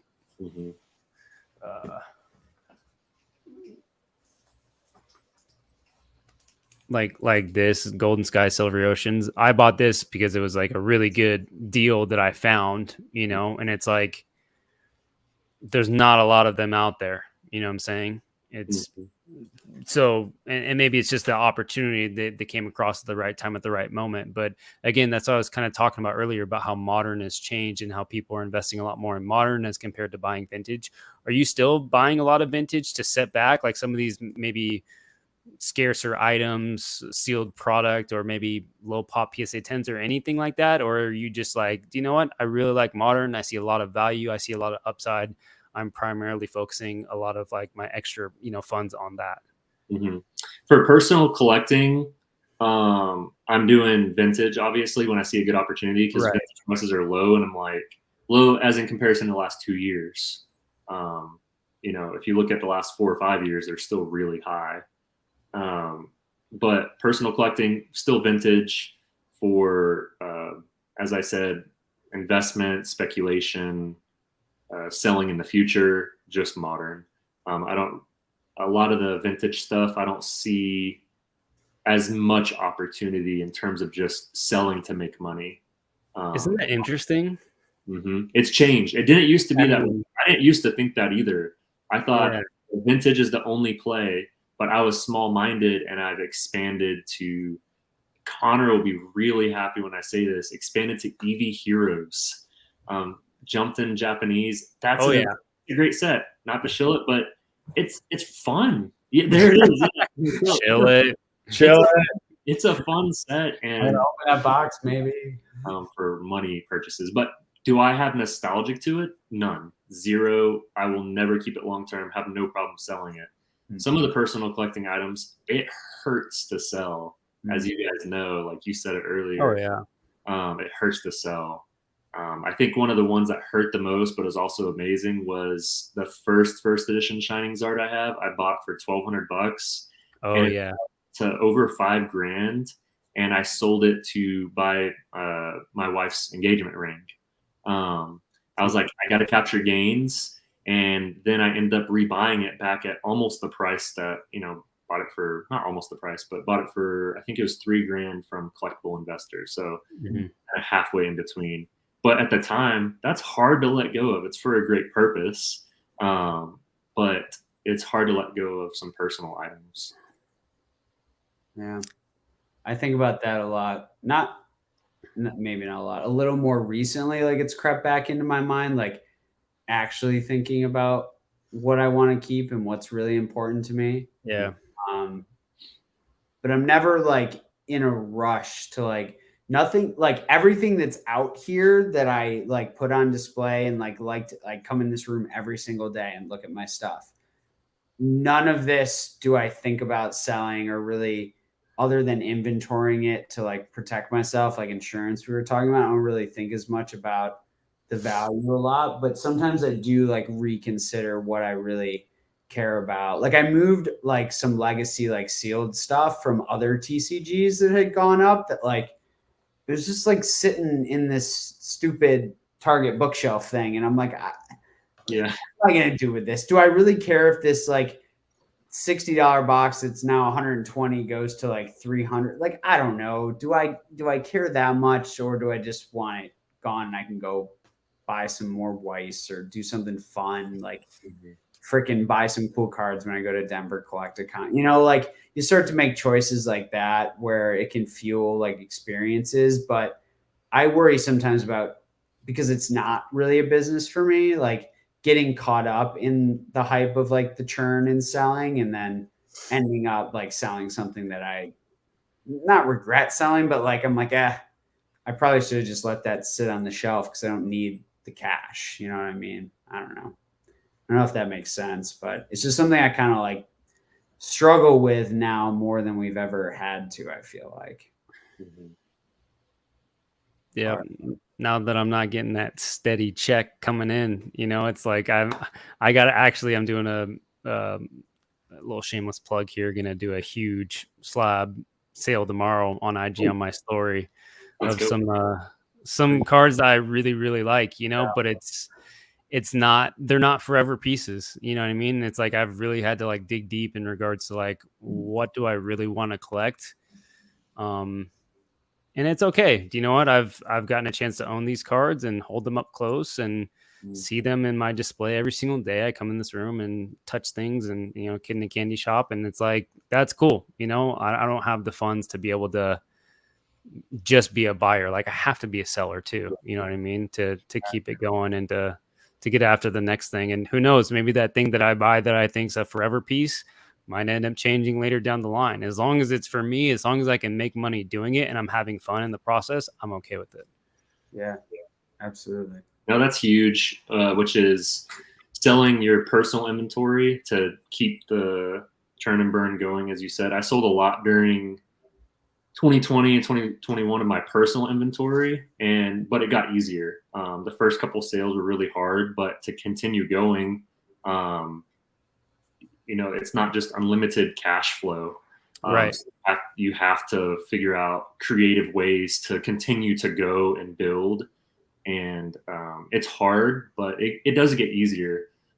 Throughout the time, I've condensed down to just the favorites that I have. And apart from that, it's that's it, just pieces here and there, the 8.5 from what I've done.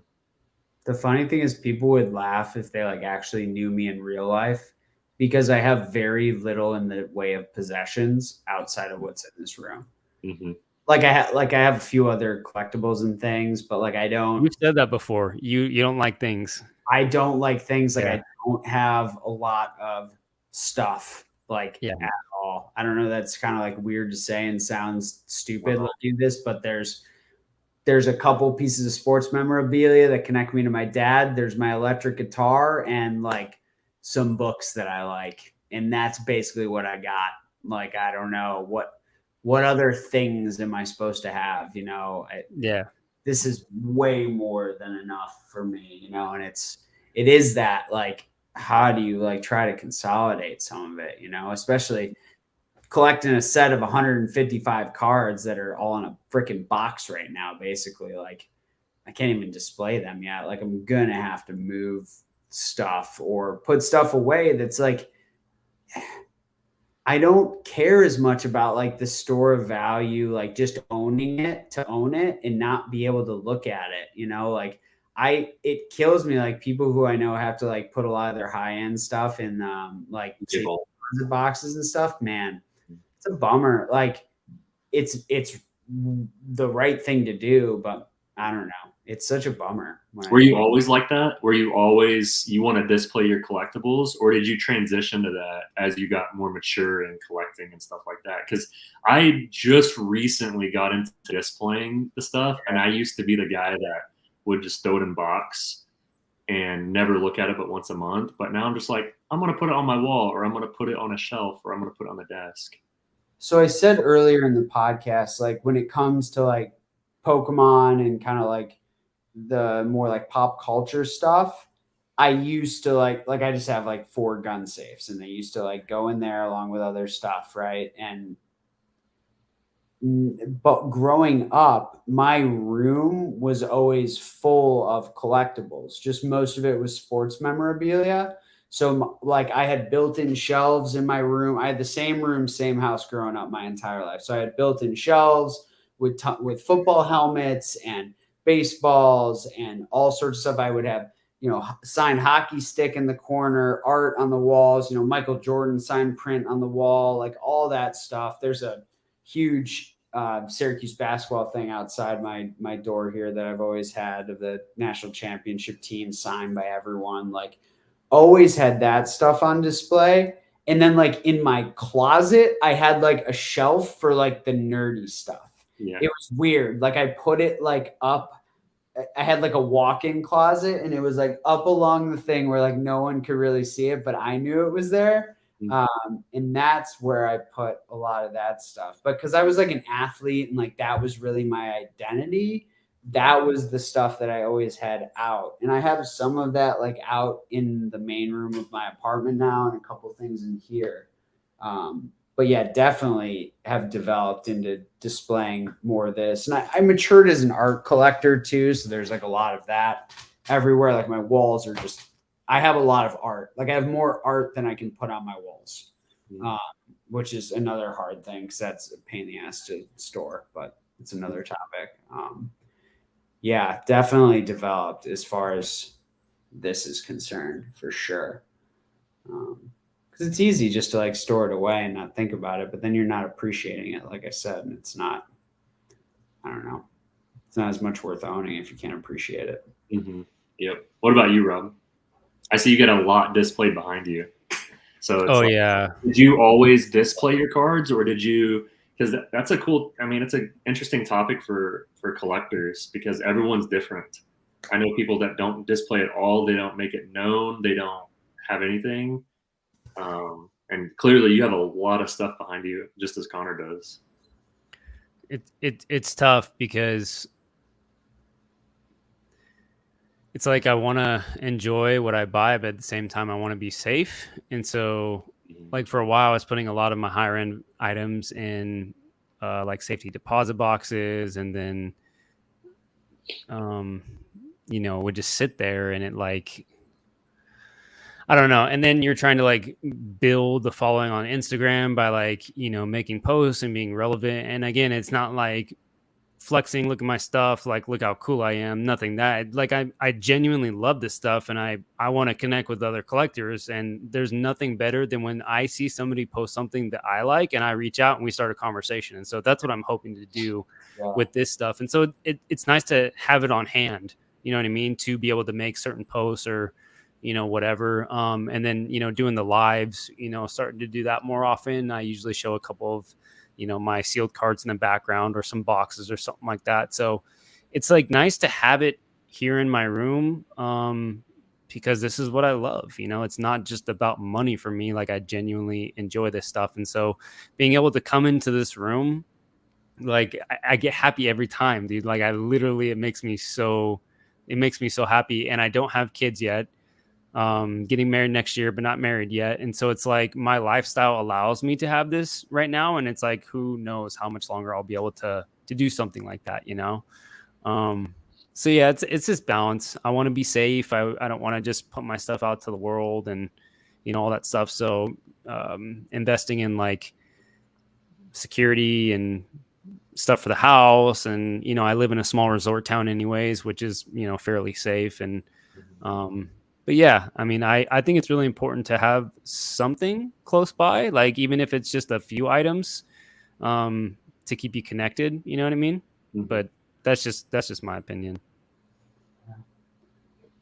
The amount of conversations that have started out of me having this stuff in the background, mostly people asking, "Where'd you get this thing?" and then me sending them the Poke Dreamer. But like, a lot of conversations have come out of having stuff on display, which is really cool.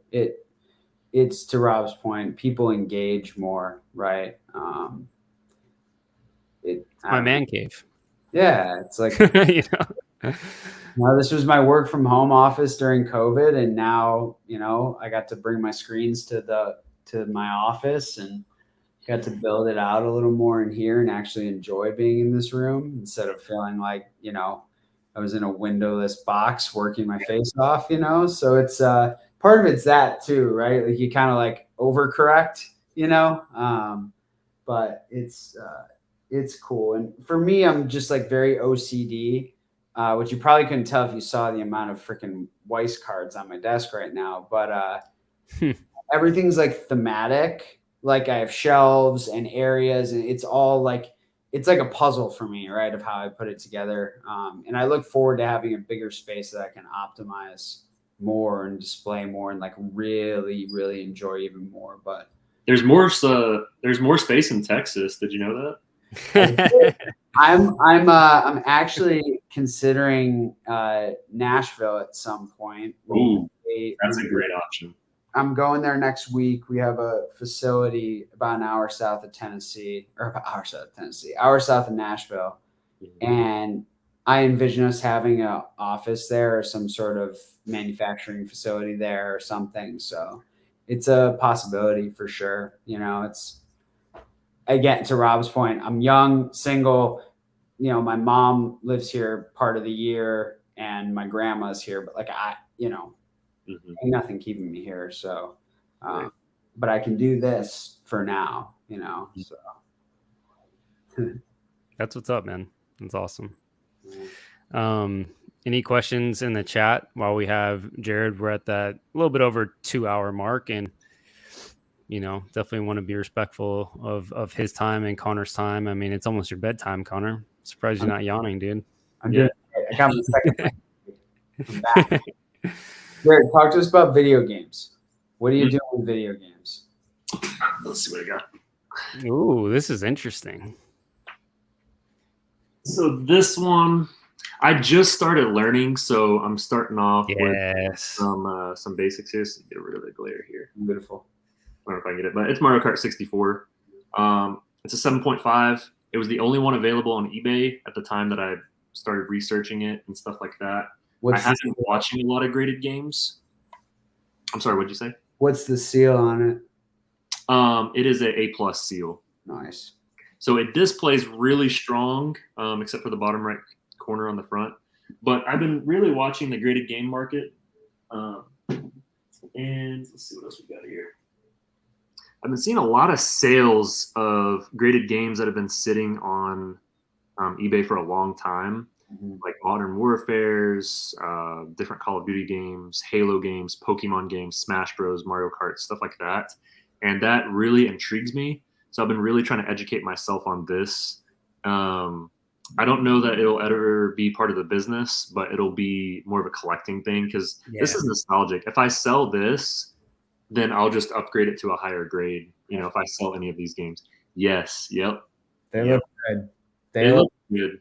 They look real good. This one's special. I call it the bug catcher copy because actually it has the qualifier of insects under seal on my Pokemon Yellow. And if you look really close, you can't see it on camera, but there are insects trapped under. You can actually make out like a fossilized bug right here under the seal. Wow. Really cool. So bug catcher copy. It's the only one that I know of. And then cool. I just think N64 games look so good, like that rectangle box, and they're all like bright and colorful. It's so nostalgic. It's something that I wish modern Pokemon boxes would go back to, like the WOTC style, or like what Japanese does, having an actual box that is displayable versus like modern English. I mean, let's be real, the boxes suck. Like they're really ugly boxes. Yeah. The only play in modern English for me for display is the tin case. Yeah. Yep. Or like ETBs. Or ETBs, yeah. So just a couple graded games. That's what I'm doing with it. Just toying with it, trying to learn it more, trying to educate myself on seals and how the grading scale is. But I do like WOTC games. I like their cases a lot better. In my opinion, they look better. But I know some people think the opposite. They think, VGA is king, which is great. I just like the look of the WOTC.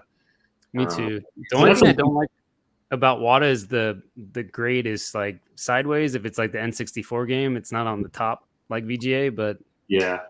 you know. I'm thinking, I don't know for sure, but I'm thinking you could put it up here. I want to say that's an option for N64 games. Could be totally. Oh, really? I want to say. Oh. Yeah, they recently started doing that. I haven't looked myself, but I also bought a Mario Kart DS. I played that a lot growing up. So just buying the games that are nostalgic. If I sell them, you might see my Instagram. Probably going to upgrade to a higher grade as I kind of learn it. But I don't want to invest personal money into it if I don't know about it and really just screw myself over. Yeah. So just learn, start small, and try to upgrade and go from there. For sure. We all do in Pokemon cards. To both of you and to the chat as well, if you guys could get any, like, let's just pick 3 games, any 3 games from your childhood, if you could just have them graded, sealed, whatever, like for display purposes or whatever, what would they be? Pokemon Yellow with a pixelated ESRB. So 9.0 or above with an A+ seal. I know the copy you're talking about. I whiffed on that 8.5, by the way. I tried to get it under $2,000. It went for like 2,200 with BP. It just was above my threshold. 8.5 is not bad though. Yeah. For me, it's that. It's probably. I mean, I Final Fantasy Tactics Advance, which I have, which like sounds weird because it is like technically a sellable piece of my personal collection. But it is the game that I played most outside of Yellow. Like I just played the heck out of that game.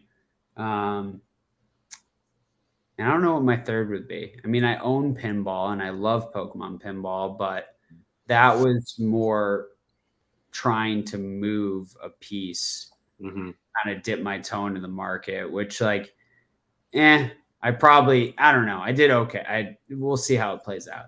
Yeah. I don't know what my third one would be. It would probably be like silver or gold. I mean because that was what I played the most after that. So how about you, Jarrod? I would go with Pokemon Red and then a higher grade of Mario Kart 64 and then maybe like a nice Ocarina of Time and a high grade on N64. I think those 3 I played a lot of. Link's Awakening might bump out. Yeah. I mean, that one's close up there. That one's close up there for me. I never had a system until Xbox, like the original Xbox, but I always had handhelds. So I had Game Boy, Game Boy Color, Game Boy Advance, Game Boy SP, PSP. Did you ever have the Game Boy Micro? Did you ever do that? No, not as a kid. Like I've had them. My buddy's big into handhelds, so I've played them. But Echo the Dolphin. What is Echo the Dolphin? I've never heard of Echo the Dolphin. Never even heard of that before. Yeah. Just share screen. That's hilarious. My God.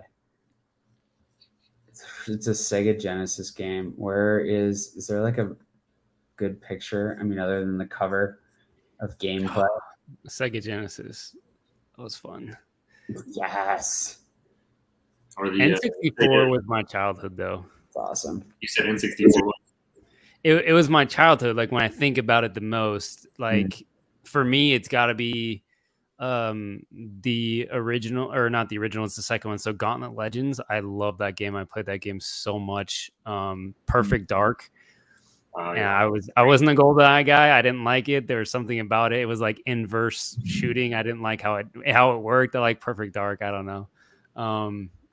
And then Conker's Bad Fur Day. Like that was like great game too. Yeah, it was so dirty and raunchy. I remember I was like 6th or 7th grade, and like I tried to buy it, and my mom wouldn't let me. And so like one of my buddies like smuggled it into my birthday party, and we just like played it all night. Like just really good times, you know.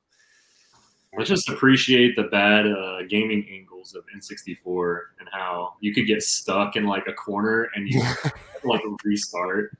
Yeah. For the days. Oh, yeah, for sure. Do you guys remember when you would go, maybe this is just me, but you would go on vacation with your family growing up, and when I was a kid, I remember there being like the gaming systems built into the hotel TVs. And for some reason, we played an inordinate amount of Crash Bandicoot.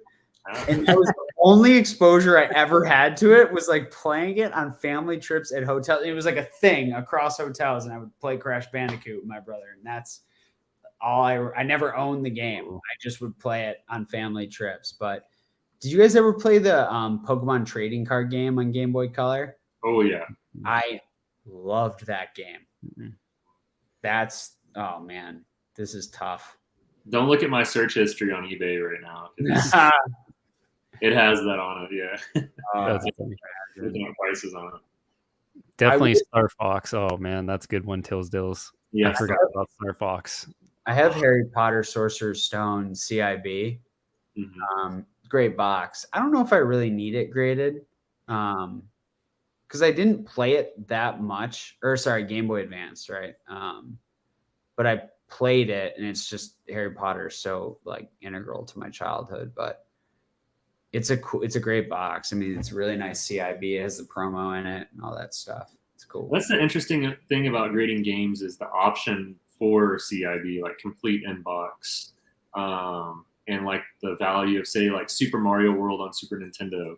That wasn't a heavily printed game with the box. It was generally just a cartridge, and so getting that as a display piece is cool. You know, it's a very interesting aspect of just graded games. Hot take. I think that graded CIB games are the stupidest thing ever. That's just my take. Like, because I think that if you have a CIB game, you should be able to open it up, take it apart, and look at all the stuff because it's freaking not sealed. Yeah. And that's what it's there for. And then you can play it if you want. Imagine that. But like, I don't know. It's weird to me. It's really weird. I know people like it, but that is like a very controversial thing in video game land for video game collectors is graded CIB games. It's interesting. Let me just crack a box, rip all the packs, put the empty packs back in the box, and then get that graded. And sell it for a premium. Yeah. $20,000 for an empty box to complete a CIB for I forget what the game was. I think it was on Heritage or Golden, but it wasn't even, it was like, cause you got to put the pieces together. Right. And it was like, that's a cardboard box. Wow. Yeah. Yeah. And I like the empty boxes, you know, that people can just put on display. You know what I mean? Like it makes it look like a card shop vibe, or like, who is it on Instagram that has done that with all the Japanese, e-reader sets, and then all of the Gold Star era boxes, all the PCG boxes, which are pretty tougher to find. It's Poker Prism. That's who it is. Yeah. I'm pretty sure it's Poker Prism. If I'm wrong, I'm sorry. But it looks like his display is so sick, and then he just buys loose packs and then he puts them in those boxes, so it like has a total card shop vibe feel. That to me is like so cool. I love that for sure. So you're telling me I should open that Eevee Heroes box and put the empty box back in the acrylic, and it's the same? Yes. No. He keeps it open. There's no acrylic box. In like card shop. Yeah, like a card shop. It's really cool. Yeah. Just display stuff, man. You know, having fun with it. Yeah, there's a lot of cool ways to display your collection now, and that's I think, Jarrod, that's going to be a really interesting part of your business is how shark sleeves evolve into like whatever other physical products you end up doing, because like the guys who are doing really well are the guys, you know, Black Card X and Polka Dreamer and whoever's, you know, like you mentioned before, Graded Guard, and like all these people who are doing ancillary products to the hobby without actually having to be involved directly with the cards is like brilliant. I mean, great businesses if you can make it work the right way. You just got to be careful, obviously, but they're filling a very necessary void because people want to display their stuff. And there's not a ton of good options still, honestly. Like there's like those old, like I had them, those like sports card cabinets, like they're wood with like the door that's like glass. Yeah. I got a baseball one of those. I got a lot of those. That's what I think Akora did really well. They shipped their boxes with acrylic boxes that are like stamped with the logo. It's really cool. Yeah. Really nice idea. Yeah, until I see like 20 different case companies, display options, stuff like that. Like there's so much room for growth in that. So I think we're going to see a lot of cool stuff come out.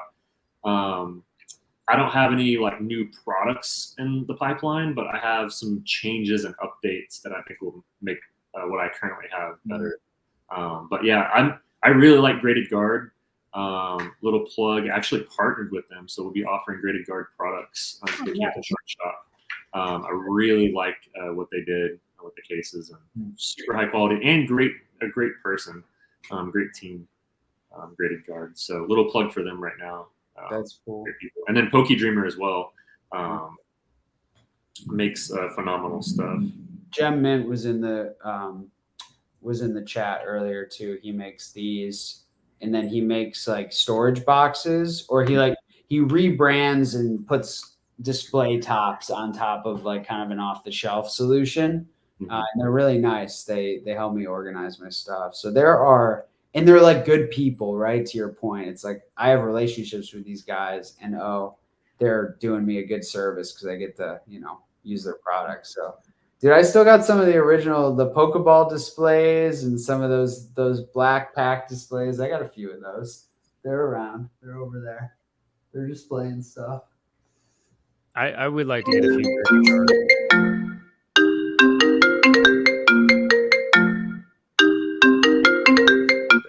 Cool. I might have some internet issues. Might have to wrap it up. We got a major storm coming here in Texas.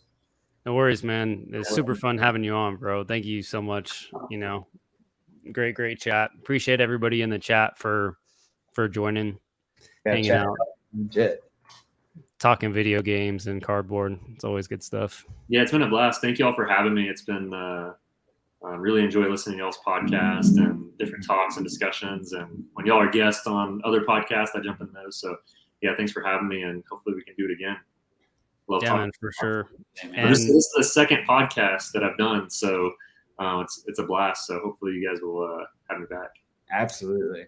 Yeah, and if anybody is curious, all the links to Jarrod's socials and website and all that type of good stuff, YouTube, go check them out. They're doing the box breaks, and should be some good stuff along the way. Go show them some support if you haven't already. Hit the subscribe button; it's free. And join the Discord. Yeah. He actually has a killer Discord. I just joined, and it's actually really good. So really fun. So, dude, thank you so much for coming on, man. Yeah, thanks for being here. Yeah. Well, y'all have a great night, and look forward to the next.